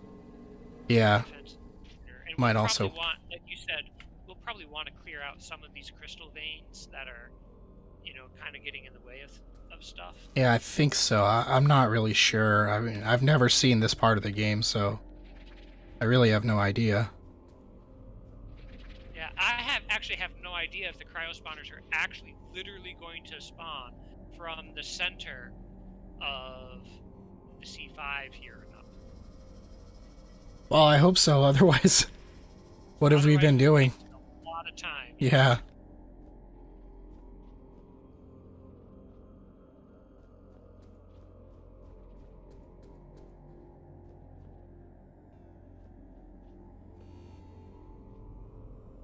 I always thought it was weird how slowly the people turn in the game. I hope that gets fixed for Phoenix. This one's too low, Tadrin. Oh. Alright. Absolutely right. Look how slow that turning is. What's risk computing? I can't think. Risk, reduced instruction set. Not computing, it's an architecture. Or an architecture category. Huh. The official designs for ALUs are too complex. So for risk CPUs, the CPU really only knows how to like add numbers. It knows how to add numbers and do basic bitwise logical operations. Everything else is a function. Oh man. So the CPU doesn't know how to multiply or divide. It only knows how to add, or, and not. That doesn't sound like it's got good performance. Well, so the advantage of a RISC computer over a CISC computer, a complex instruction set architecture, or CPU, is that the CPU is simpler and faster.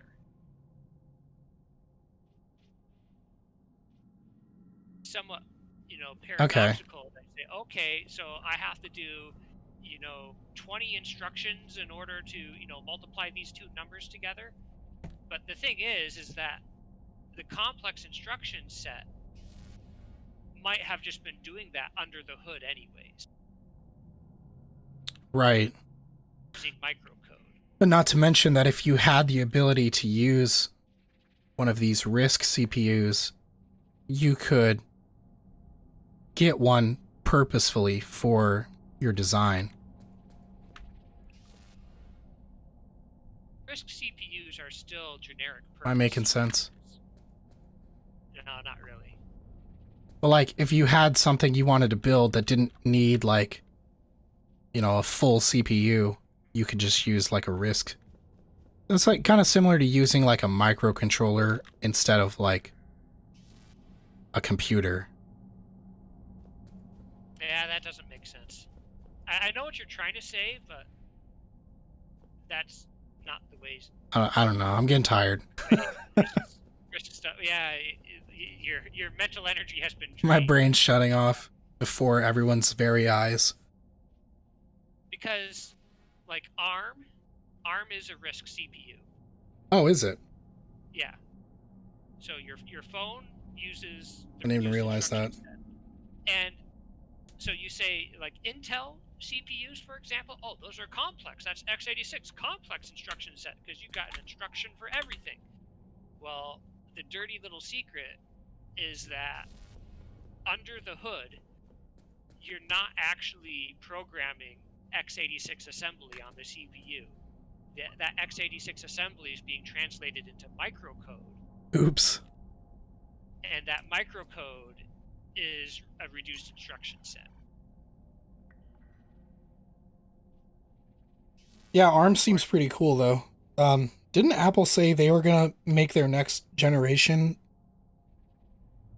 with ARM CPUs? Yep, they did. Well, it's not. It's an ARM architecture, yes, kinda, sort of. I mean, it is, but it's Apple's own CPU because ARM doesn't really make CPUs. ARM sells designs for CPUs. Ah. And so what you can do is you can license. There's a special kind of license that you can buy that's really expensive, where you say, "Hey, I'm going to take your design and I'm going to modify it." And that's what Apple has done with their CPU, their M1 CPU. See, the So stuff's that allows them to design a CPU that's customized for, what you want. this stuff is very exciting to me, like ARM in general, just because of its power usage. And it's like, imagine living in a world where it's feasible to have a laptop that can have power for weeks on end without being recharged. And that's where a reduced instruction set really shines. Imagine the CPU is simpler, it requires less transistors to get the same performance, and that saves power. Imagine living in a world where it was economically viable to have a PSU inside your desktop computer. Like, it came with a PSU inside of it. And that PSU lasted for days if your power was out. This is the stuff like when I get going, man, I can think of some crazy things. And this is why I care so much about what Tesla's doing with their batteries.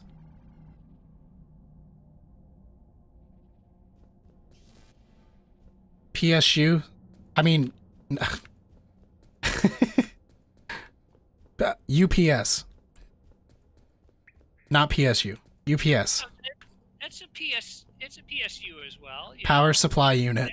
It supplies power. It just so happens to be that it's more than just a transformer. It's a battery too. Imagine that batteries are so cheap and commonplace that they're just put them everywhere. It's like, should we put it in the desktop computer? Screw it. Yeah, let's do it. Throw it in the tower. I don't know if we'll ever get to that point. Batteries are really expensive. Way more expensive than people. Oh, yeah. But at least for right now they are. They're getting cheaper. And they will be a lot cheaper. I think I've mentioned this before, but on Battery Day, they had a section where people could just ask questions to Elon, just right off the website. And I'm really kind of upset that nobody asked him if they have plans to expand into the consumer market eventually with their batteries. They already do. They already have a product. The Powerwall. No, but I mean like just selling Tesla branded 18650s. Because as it stands now, with everything announced on Battery Day, they're not even going to use 18650s anymore. They developed a new battery that they're going to put in their cars. But guess what? Not everything you buy is as big as a car. In fact, pretty much nothing you buy is as big as a car. So, I don't know about you. So, like, I'm a vapor. I use a vape. And I don't want that giant battery in the palm of my hand that they unveiled. I want an 18650 powered device. Well, part of the problem there is Tesla has an incentive not to do that because they have competitors. Are they really? How does that incentivize them not to? Well, because as it stands, they're pulling away from the competitors every day. No one is as close to having good batteries as Tesla is.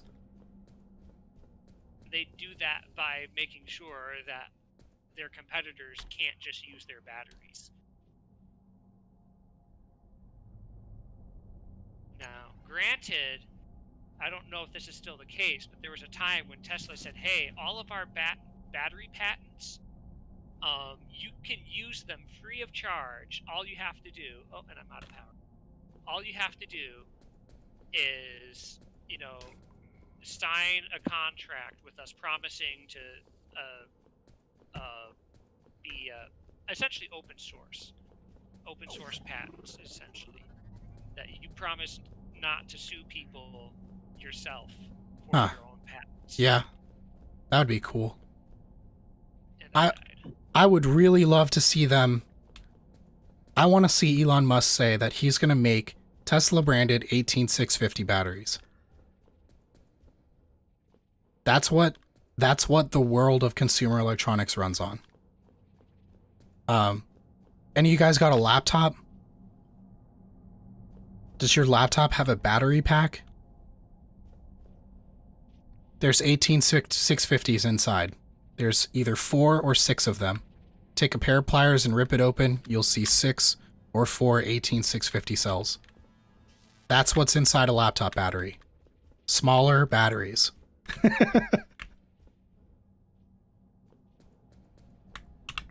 I've done it myself. What's inside of your phone, for example, is, a custom form factor. Right. Yeah. And that's what I'm saying. Like, so is there a Mark II suit heater? I don't think there is a Mark II suit heater. There might be, because it clearly says Mark I. There might be, I don't know. There's a Mark II suit power pack. But that's true, Tadrin. The batteries in your cell phone, they're obviously not 18650s because a cylinder is a very uneconomical use of the space inside of a phone. So what's on the inside of your cell phone is a flat pack. And I know this because I replace my own batteries and screens on my iPhone. I've done it 3 times. And so basically, rather than rolling the battery, you know, the whatever you call it inside of a battery, I'm assuming it's just flat sheets stacked together with some contacts. And you know, it's probably more complex than that to prevent it from like short circuiting and exploding, but at the end of the day, I'm pretty sure it's either flat sheets or it's folded sheets. And so that's another thing I wanted to know about. Like, would Tesla be disrupting the consumer electronic market? Will you make cell phone batteries that last 5 times as long? Will you make laptop batteries that last 5 times as long? You know, will you make my portable devices last 5 times as long? That's what I want. Yeah, well, I really want. I'm mostly concerned about grid level storage. So, like utility grids, power walls, and stuff like Yeah. that. Oh my God. Me too. Down. Because right now, the cost is like, what is it, like somewhere around $100. Well, actually, I can calculate it. Actually, the problem is the price is going up right now instead of going down. Yeah. See, what I'm so interested. Priced by like $850. What interests me the most about having grid level storage of electricity? First of all, we don't do this. We just don't. The amount of grid level storage that there is negligible to a point where you can say we don't do it. Every atom of electricity, every electron that your device uses is created on demand within fractions, you know, within microseconds. That power was created and then supplied to you to use.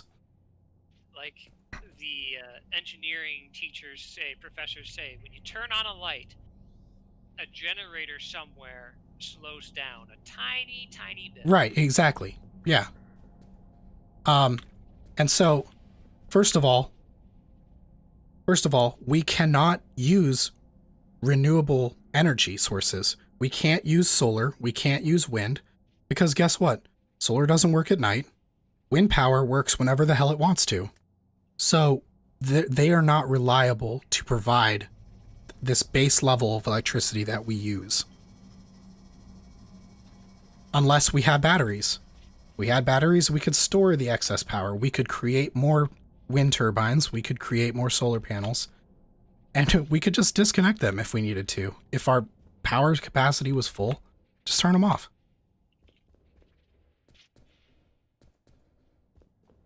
Not to mention, when you do that, you get fault tolerance, because who cares if a power plant goes down? What we could do, here's something I was thinking of, while we're transitioning to fully renewable sources of energy, which, come on, let's be real, that's what we're going to do. Because it's better for us. You don't want to breathe in coal ash. It's not good for you.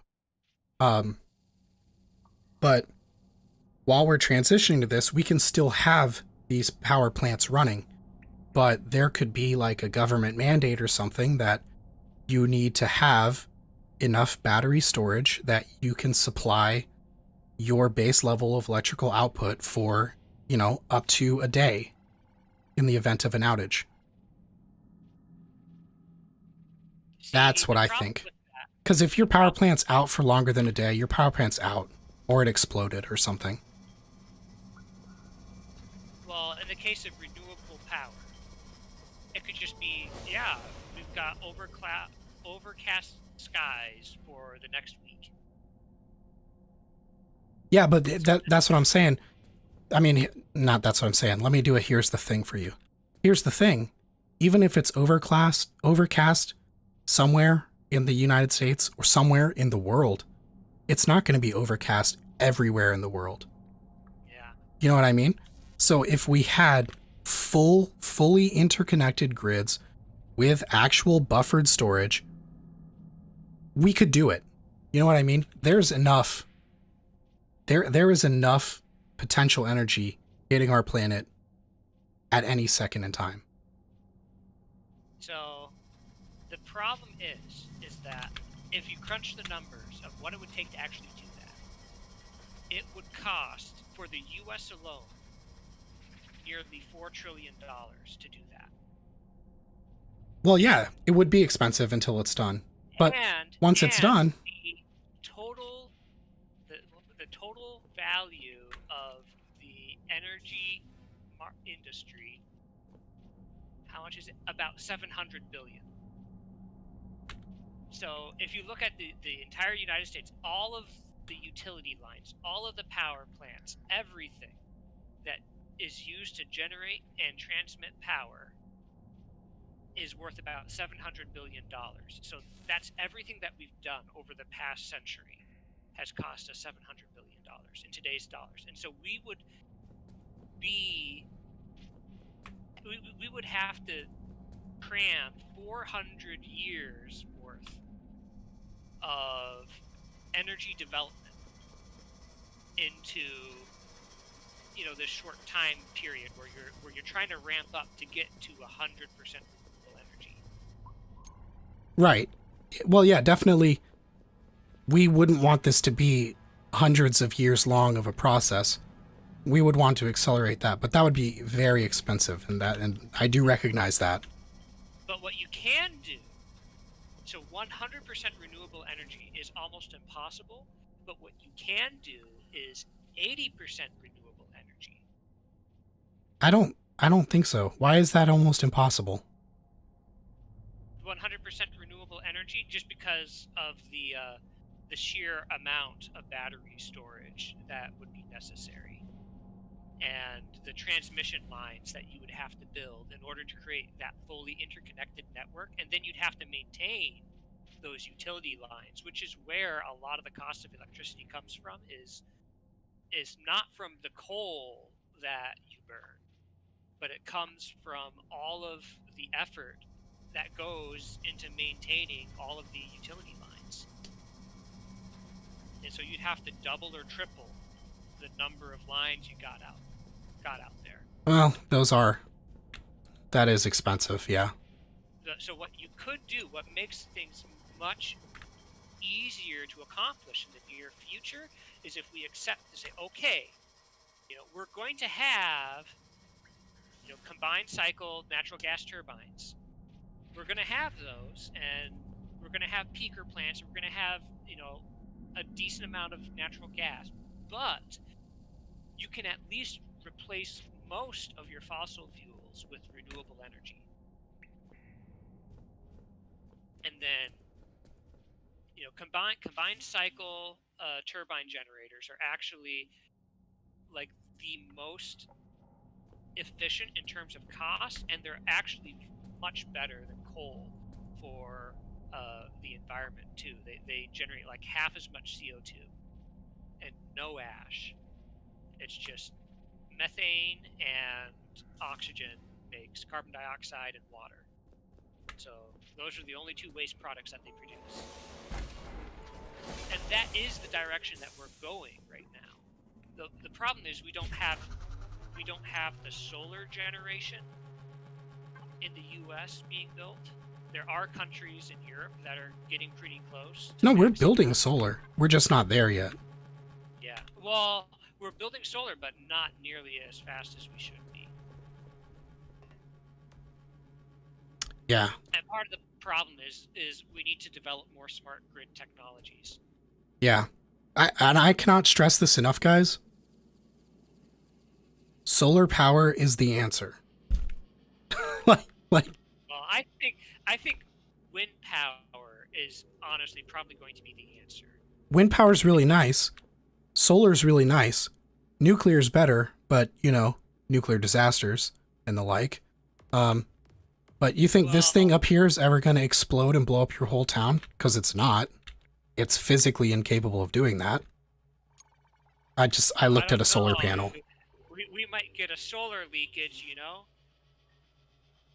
Wouldn't want to have one of those. Nuclear energy is right now the top tier way to produce energy that we know about as a species.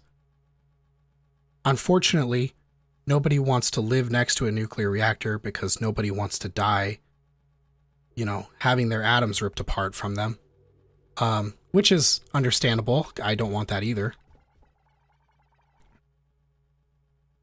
Gonna make some dinner? Ha. All right, Goodman. Glad you could join me, man. Hopefully, my soapbox didn't turn you off. I'm not done soapboxing yet. You're not. So, nuclear power, the research that I've done, nuclear power is actually See you, Rohan. more expensive than people think it is. Because the capital costs for building a nuclear power building one correctly with all of the regulatory requirements, taking all that into consideration, nuclear power is actually quite expensive compared to, say, natural gas. Well, have you done any research on the micro reactors? I forget exactly what they're called. I heard that there was actually one of the big micro reactor projects is falling apart right now. It's in Utah, isn't it? Ah, that's terrible. Because half of the utilities have canceled their contracts for the micro reactor because it is blown past their deadlines and blown past their budget. It's too bad. And they haven't even started constructing yet. Because here's what I heard about those is that somebody developed a concept for basically a mini nuclear reactor inside of like this tube thing, and it produces a pretty good amount of power. It's like 4 megawatts at I guess a decent price. I don't know how to price a a power plant, but it's so small that they were able to build in all of the safety measures into it. So in the event that a cell fails, it literally cannot go supercritical. And what you could do is, rather than just having one giant plant like they have in The Simpsons, you could have an equivalent sized room filled with these little things that have no chance of exploding, even if they fail, and produce the same amount of output from that. That we hope. That we hope. You got to remember, they said, oh, our RBMK reactor cannot explode. How? You watch Chernobyl, right? It's like, how is like, director, how can an RBMK reactor explode? Yeah. The thing is like, we didn't realize that the control rods were carbon tipped, and that would cause the reactor to go supercritical. Oops. And turn the reactor into a bomb. Oops. Oops. But you're right that nuclear has actually one of the greatest potential for energy on demand and to provide, I don't know about peaking power, but baseload power. Not peaking, baseload. Because it's a constant output, the same amount constantly forever until it gets shut off or it explodes.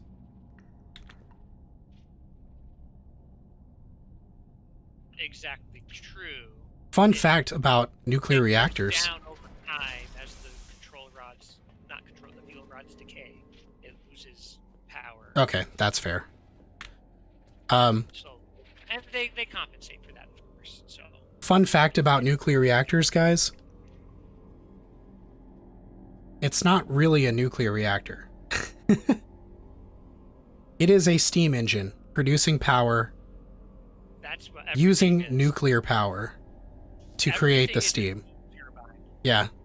So we got really, really good at making steam turbines and making them incredibly efficient. So when you're in school and you wonder why everyone's making a big deal about steam generators, it's because that is how we make power. Even still today, everything is a steam generator. We have not advanced in like the past 200 years, essentially. I think this basic design. the only things that really aren't steam generators are hydroelectric dams, obviously wind turbines.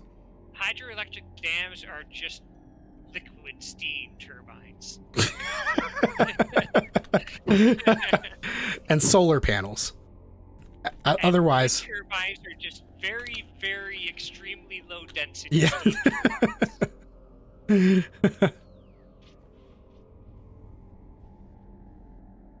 So, natural gas peaker plants don't use steam generators. Really? Yeah, natural gas peaker plants are just turbines. That's it. It's just a jet engine that's running off of natural gas.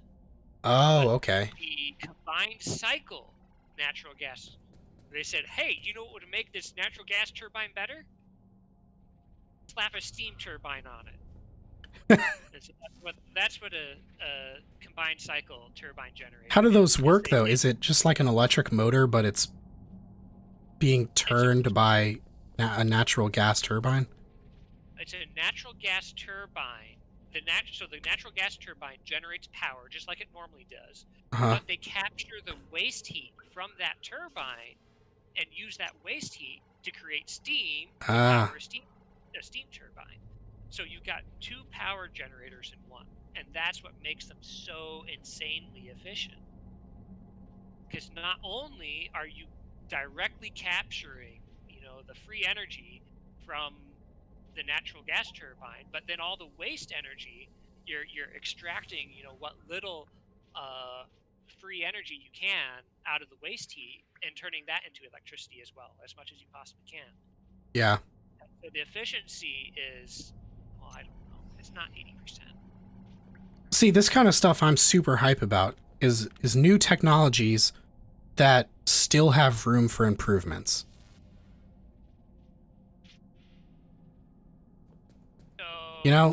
Coal power plants, there's no room for improvements. We've been doing those for hundreds of years. You're not going to hear about the next breakthrough in coal power. There isn't one. You will hear about lots of breakthroughs in solar panels, though. And you probably are hearing about them. It's that there's not a lot of interest in it because it's high risk. So there have been some interesting ideas about using the carbon dioxide captured from coal power to use those as power storage, to use compressed CO2 for power storage, grid level power storage underground. And compressed CO2. Yeah, well, because you can compress CO2, turn it into dry ice, right? And when dry ice is 1,000 times denser than gas, so you can take all of that energy and compress it, reduce it down by 1,000 times, the volume by 1,000 times, and you can store a considerable amount of energy in the form of dry ice. I think interesting. That's the basic principle behind it. My issue with that is that it's not fungible power. Well, do you know what I mean when I say that?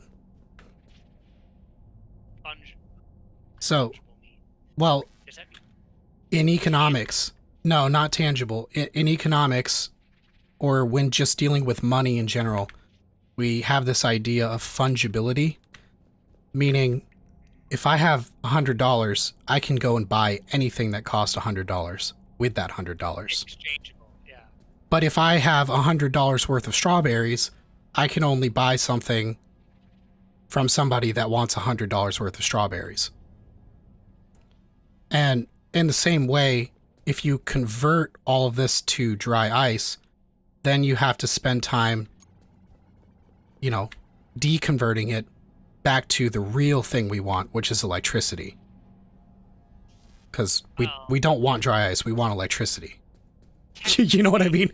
Like, technically, that the dry ice would be part of a system that does that. Just like the lithium batteries, you don't want the lithium ions, which have been deposited in the carbon matrix or whatever it is. You want the electricity out that, so you have, you know, the entire battery system to get the electron flow out of that, to get the lithium ions, you know. right, but the lithium ion batteries, they store the part of the battery that does that. They store the power pretty well. Could be a lot better, but pretty well. And we have very good return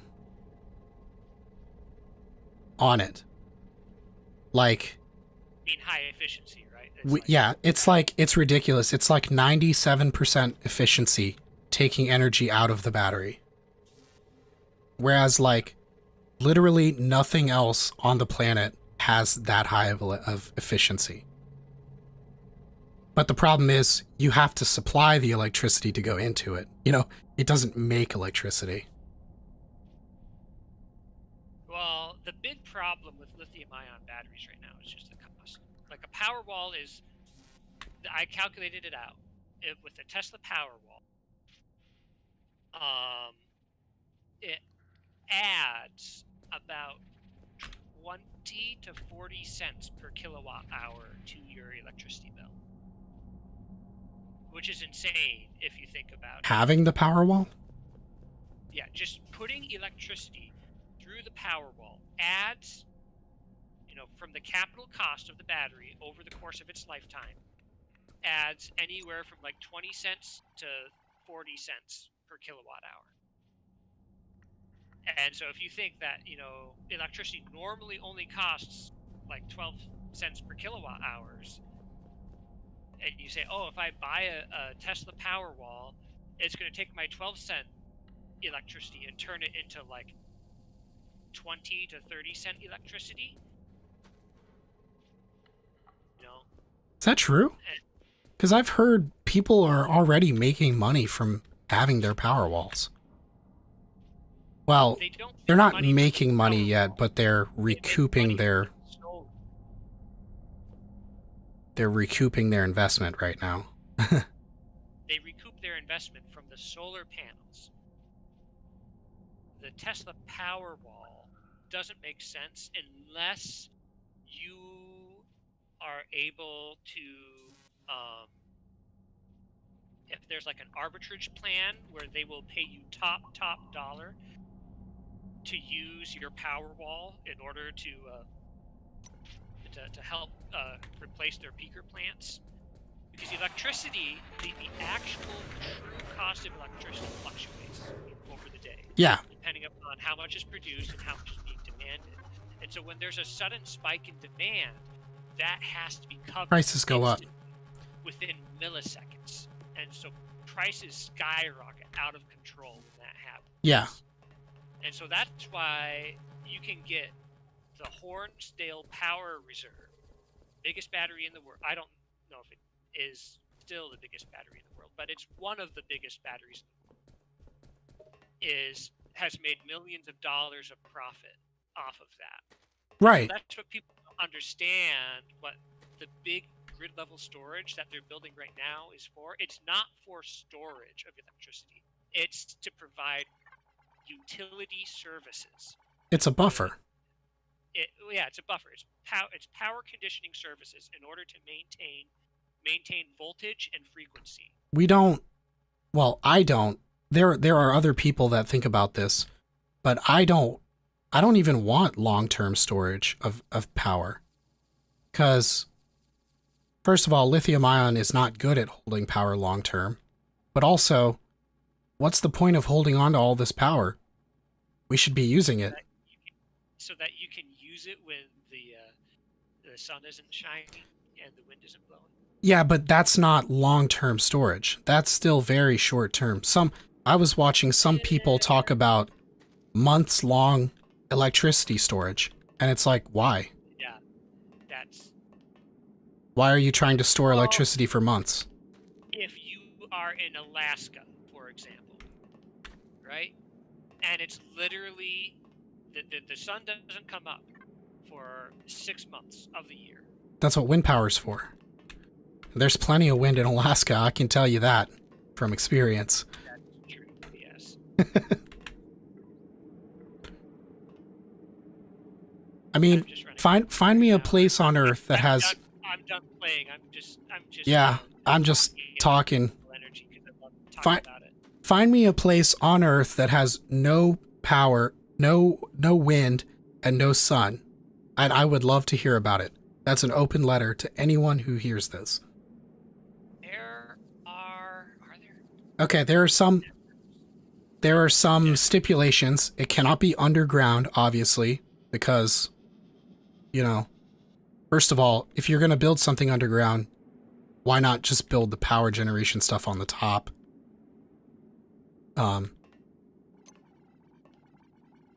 Yeah, and I guess, I mean, like, after I've said that, then it's like, what else do I even need to say? So there are areas on the planet where there is very little wind energy.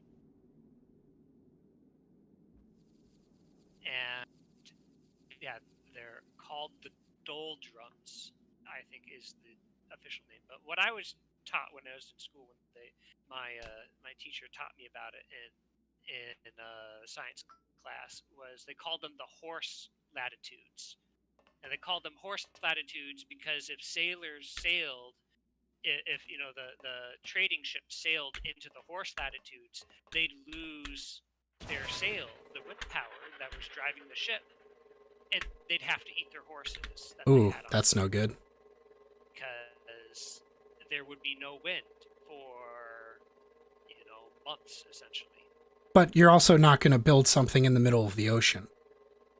Yeah, but Or if you are, that's a prime candidate for solar power.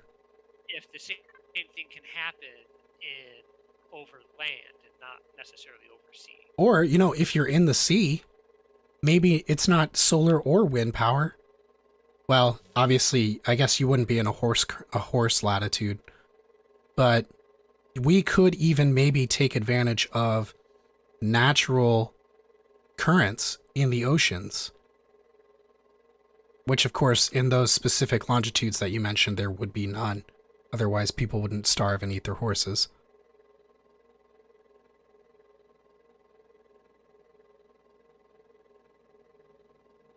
But basically, what I'm going to say when it comes to renewable energy, like I said, what we should be aiming for, we shouldn't be aiming for 100% renewable energy, at least not yet. Not until the battery technology gets way cheaper. You know, it's like $100 per kilowatt hour of capacity, or something like that. And it needs to get down to 20. I think the battery cost right now is fine. It is still really high, but what you said earlier about all of the maintenance on the lines and the infrastructure itself, that's kind of a problem. So, for me, this might not even be feasible until we really have nearly autonomous machinery. Because something like this, guys, I hope nobody that sees this as a lineman, your job is prime for automation. Nobody likes a power outage. Nobody wants one for 3 days. Is it really prime for automation? Because that's blue collar work. I mean, maybe you could build a machine that does some regular task, that crawls a live power line and does some sort of like regular maintenance. But anything that requires any sort of like observation and decision making, while you're up there on the power line. The sad truth of it is, guys, the blue collar stuff is the stuff that gets automated first. Well, so I can understand That's why we have self-checkouts. assembly lines. Sure, yes, that kind of blue collar work where you're literally standing in a single location, doing the same exact identical motions, just sitting there doing the same thing over and over and over and over and over and over Yeah. again. Yeah, that can be automated. But things like, okay, you're a plumber. Plumbing's not going to be automated. They're not going to have an automatic machine that barges into people's houses and finds the leaky plumbing, and then cuts out the pipes and you know cuts a custom pipe out. See, you're thinking about it as if the people of today. You got to think, before this technology is ever viable, we're already going to have fully self-driving cars that don't kill anyone unless there was a malfunction, like I think at you all. just disconnected. We're going to have autonomous airplanes. We're going to have autonomous trains. And like what you're imagining, like an android from Star Wars that can walk in and fix your pipes. We don't even have self-driving cars yet. Not really. But guess what? Elon Musk is literally going to automate all ride sharing. Why would you be driven by a human when you can be driven by a machine? No, I mean, when you take an Uber or a Lyft or whatever, you might be one of those people that wants to talk to the person, but No. almost nobody likes that. Yeah, Almost nobody does it. transportation. So if you could be driven by a machine, you would be driven by a machine. That's the truth. Nobody likes being in a car with a stranger and talking to them. You would choose to have a machine drive you. Transportation is most definitely going to be. If you're a trucker, Truckers, yeah, that's automated. Getting one of your own self-driving trucks. Yeah. Start saving your pennies now so you can buy your own self-driving truck so that Right. you can have a truck drive for you. All of this stuff, we're going to be seeing some major changes. For a new job. All your Amazon deliveries are going to be automated. One day, your pizza delivery is going to be automated. It's probably going to come in a van, and it's going to have 20 bays on it. And the self-driving Pizza Hut car van will pull up to your driveway, and it will unlock your bay. And you come out, and you take your pizza and your Coke or whatever, and you close the door. Or maybe you don't even close the door. Maybe it closes the door on its own. Automatically. And it locks it, and then it goes to the next person. And it pulls in their driveway, it unlocks their door. They come out and get their pizza. It closes. It's going to be the same way with deliveries. It's going to be the same way with big trucks that deliver to Walmart, the semis, those are all automatic. One day we're even going to have automatic pilots. Well, we already do have autopilots. No, but like autopilot that can land and everything. Take off, everything. They do have autopilots that can automatically land the plane for you, I think. Let me double check. I don't know. Make sure I'm not talking out of my ass. They must not have a lot of faith in it, because if they do, why do we even still have human pilots? In case something goes wrong.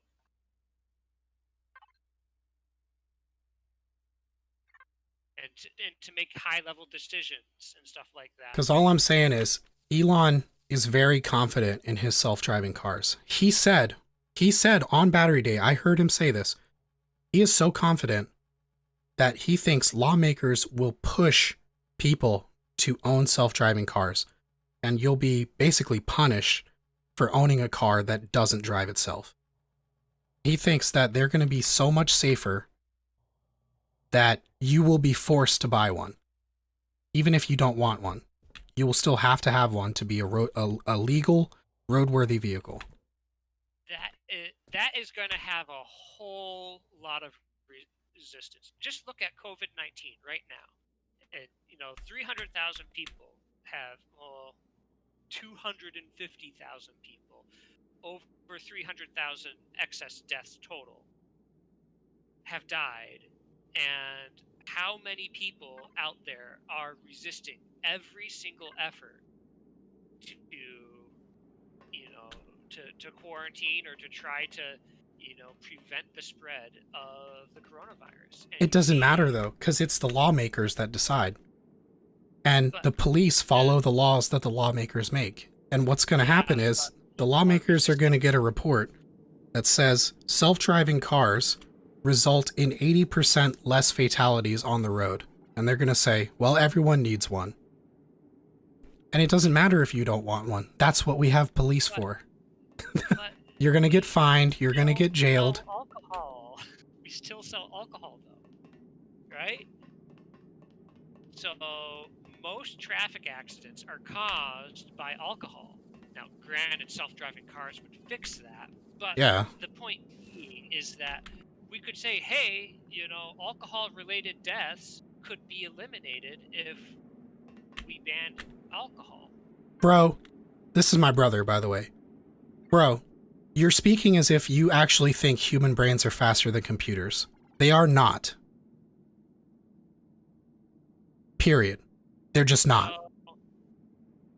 That is a matter of perspective. So a single neuron can fire off once every 1/10 of a second.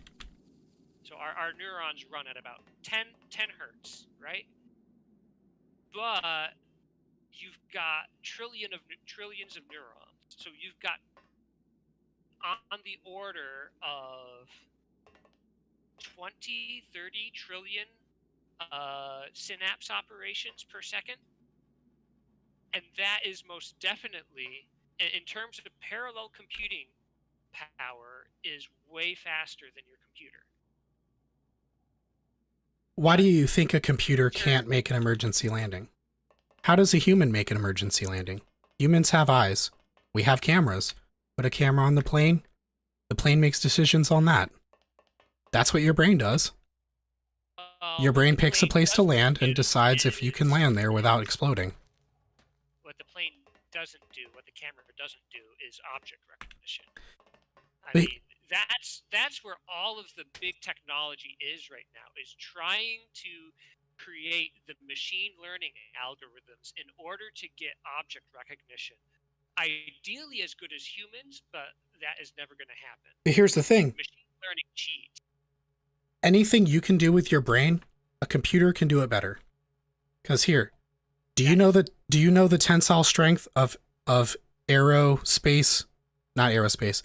Do you know the tensile strength of the aluminum they make planes out of? Do you know how strong that is?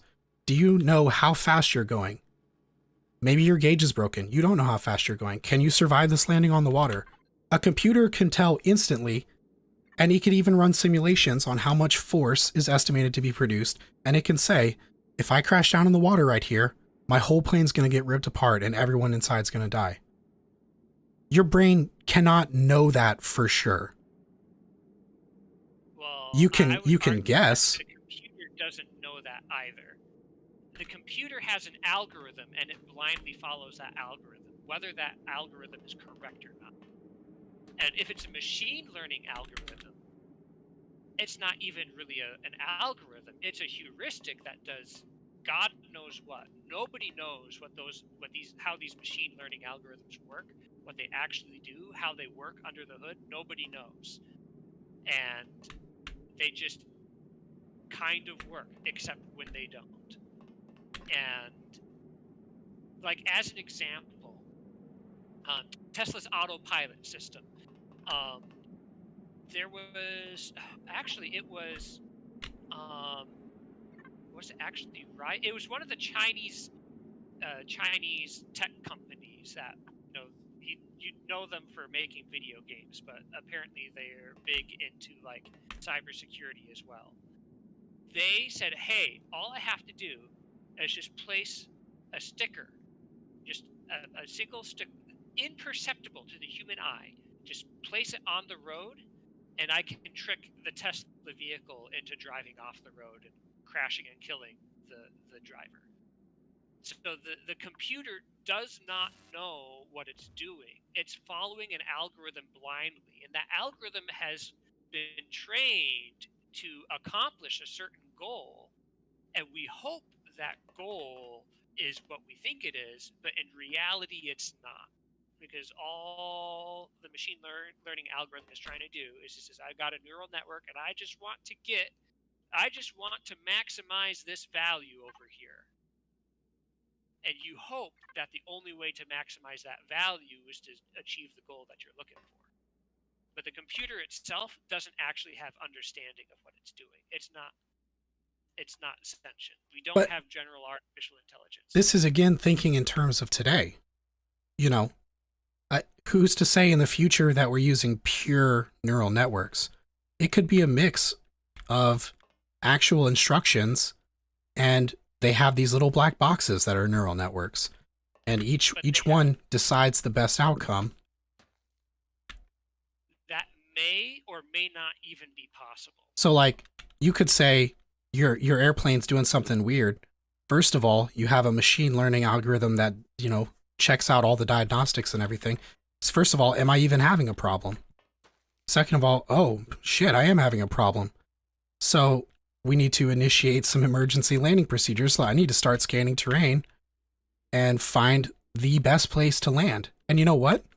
This is supplemented because it's a computer. You can pull down all of the data you need for the terrain around you that you can reach. And you could choose the best landing spot based on satellite data. If you're a human pilot and your plane is crashing, you're not going to realize that if you kept flying for another 30 minutes, you could reach an area that would be completely safe to land in. No damage to the plane, no damage to any people. You just wouldn't know that. There's too much. It's too big. You can't memorize the entire country. A computer doesn't even need to. It can have that data supplied to it.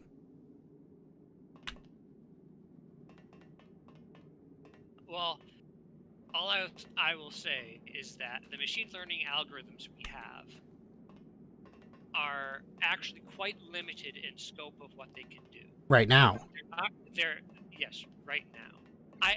What you're talking about is bordering on general intelligence, which we have no idea how that could even remotely be done. We have no theory, not even a starting point of how we would even hope to accomplish that. So for me, that's just talking about stuff that may or may not ever exist. Yeah, that's true. I think it is entirely possible that we may never have artificial general intelligence. Now, I think that theoretically it should be possible, but whether we'll figure it out is another thing entirely. Yeah, I have no thoughts about that at this time. So, well, I think artificial intelligence, it is only going to replace relatively simple, repetitive tasks. You know, relatively simple or specialized repetitive tasks. And I think self-driving cars they're by far the most advanced artificial intelligence systems we have ever developed. By far. Still a lot of by far. By far. By far. They are. They're. It is. It's not even close.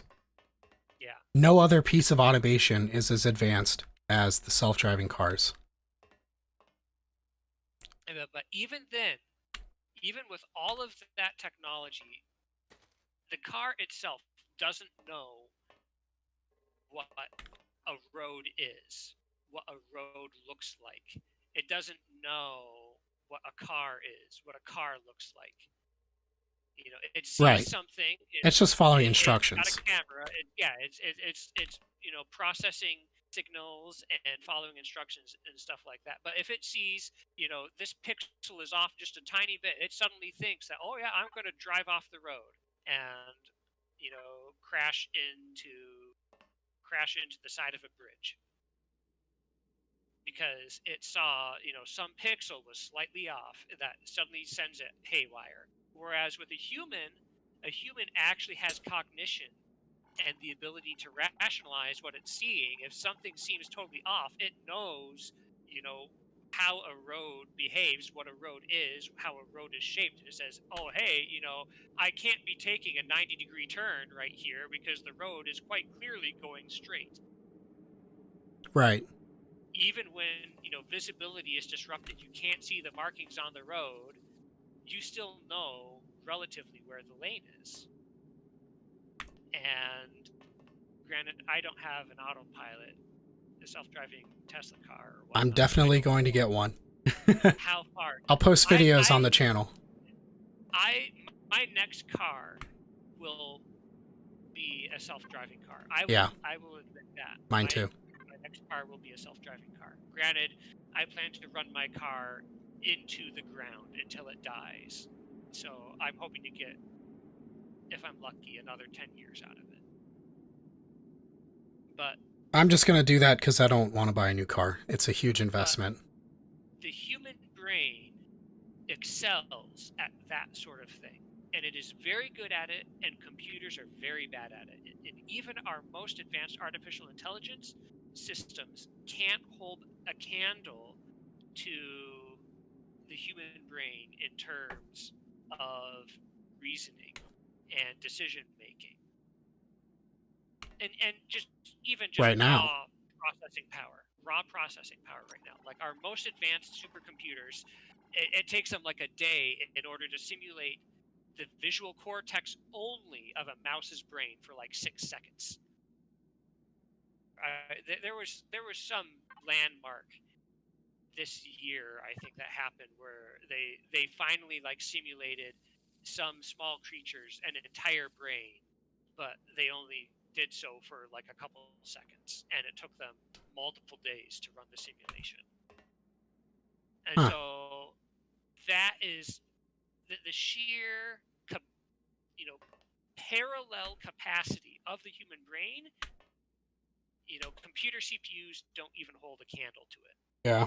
If we look at synapse operations. Now, when it comes to like mathematical operations, well, yeah, CPUs can blow the human brain out of the water for that. Even if, we could rewire the human brain to be optimal for mathematical calculations, a CPU would probably still beat it. Well, guys, I will leave that to you all to compliment. You can compliment it if you like. To contemplate, I encourage you to do more research. I have enjoyed the conversation that we've had tonight. As you can see, you can debate things without being angry at each other. In fact, I quite relish these conversations. I love doing them, and I look forward to doing more of them. So, with that, I'll leave you guys... Right. And I will leave you guys with one piece of advice. Never surround yourself with people that agree with you. If you do that, you will not learn. You will not grow. If everyone around you agrees with you all the time, get better friends. Find new friends. The other thing to take away from this is if you only cared about FortressCraft, you should have stopped watching an hour ago. I think we did lose a couple of people with our conversations. I'm sorry if that's happened to anybody, but... And if you don't want to listen to that, then post a comment. This is something that we like to do. And if you don't like it, let me know. We can do less of it in the future, but I'm willing to bet most people that see this will like it. Yeah, so that's all I wanted to say. Make sure you guys hit that like button if you've enjoyed the stream tonight. It looks like most people did already, so that's awesome. Get subscribed if you're not. I can't imagine how you got here if you're not subscribed, but definitely do it. We do a lot of stuff. Futurism, electrical, theory crafting, anime news. There was no anime news tonight. And then every once in a while, there's some gameplay. So if you like that, I'd like to see you. Get in the chat, get in the comments, and I will see you there. But for now, I will see you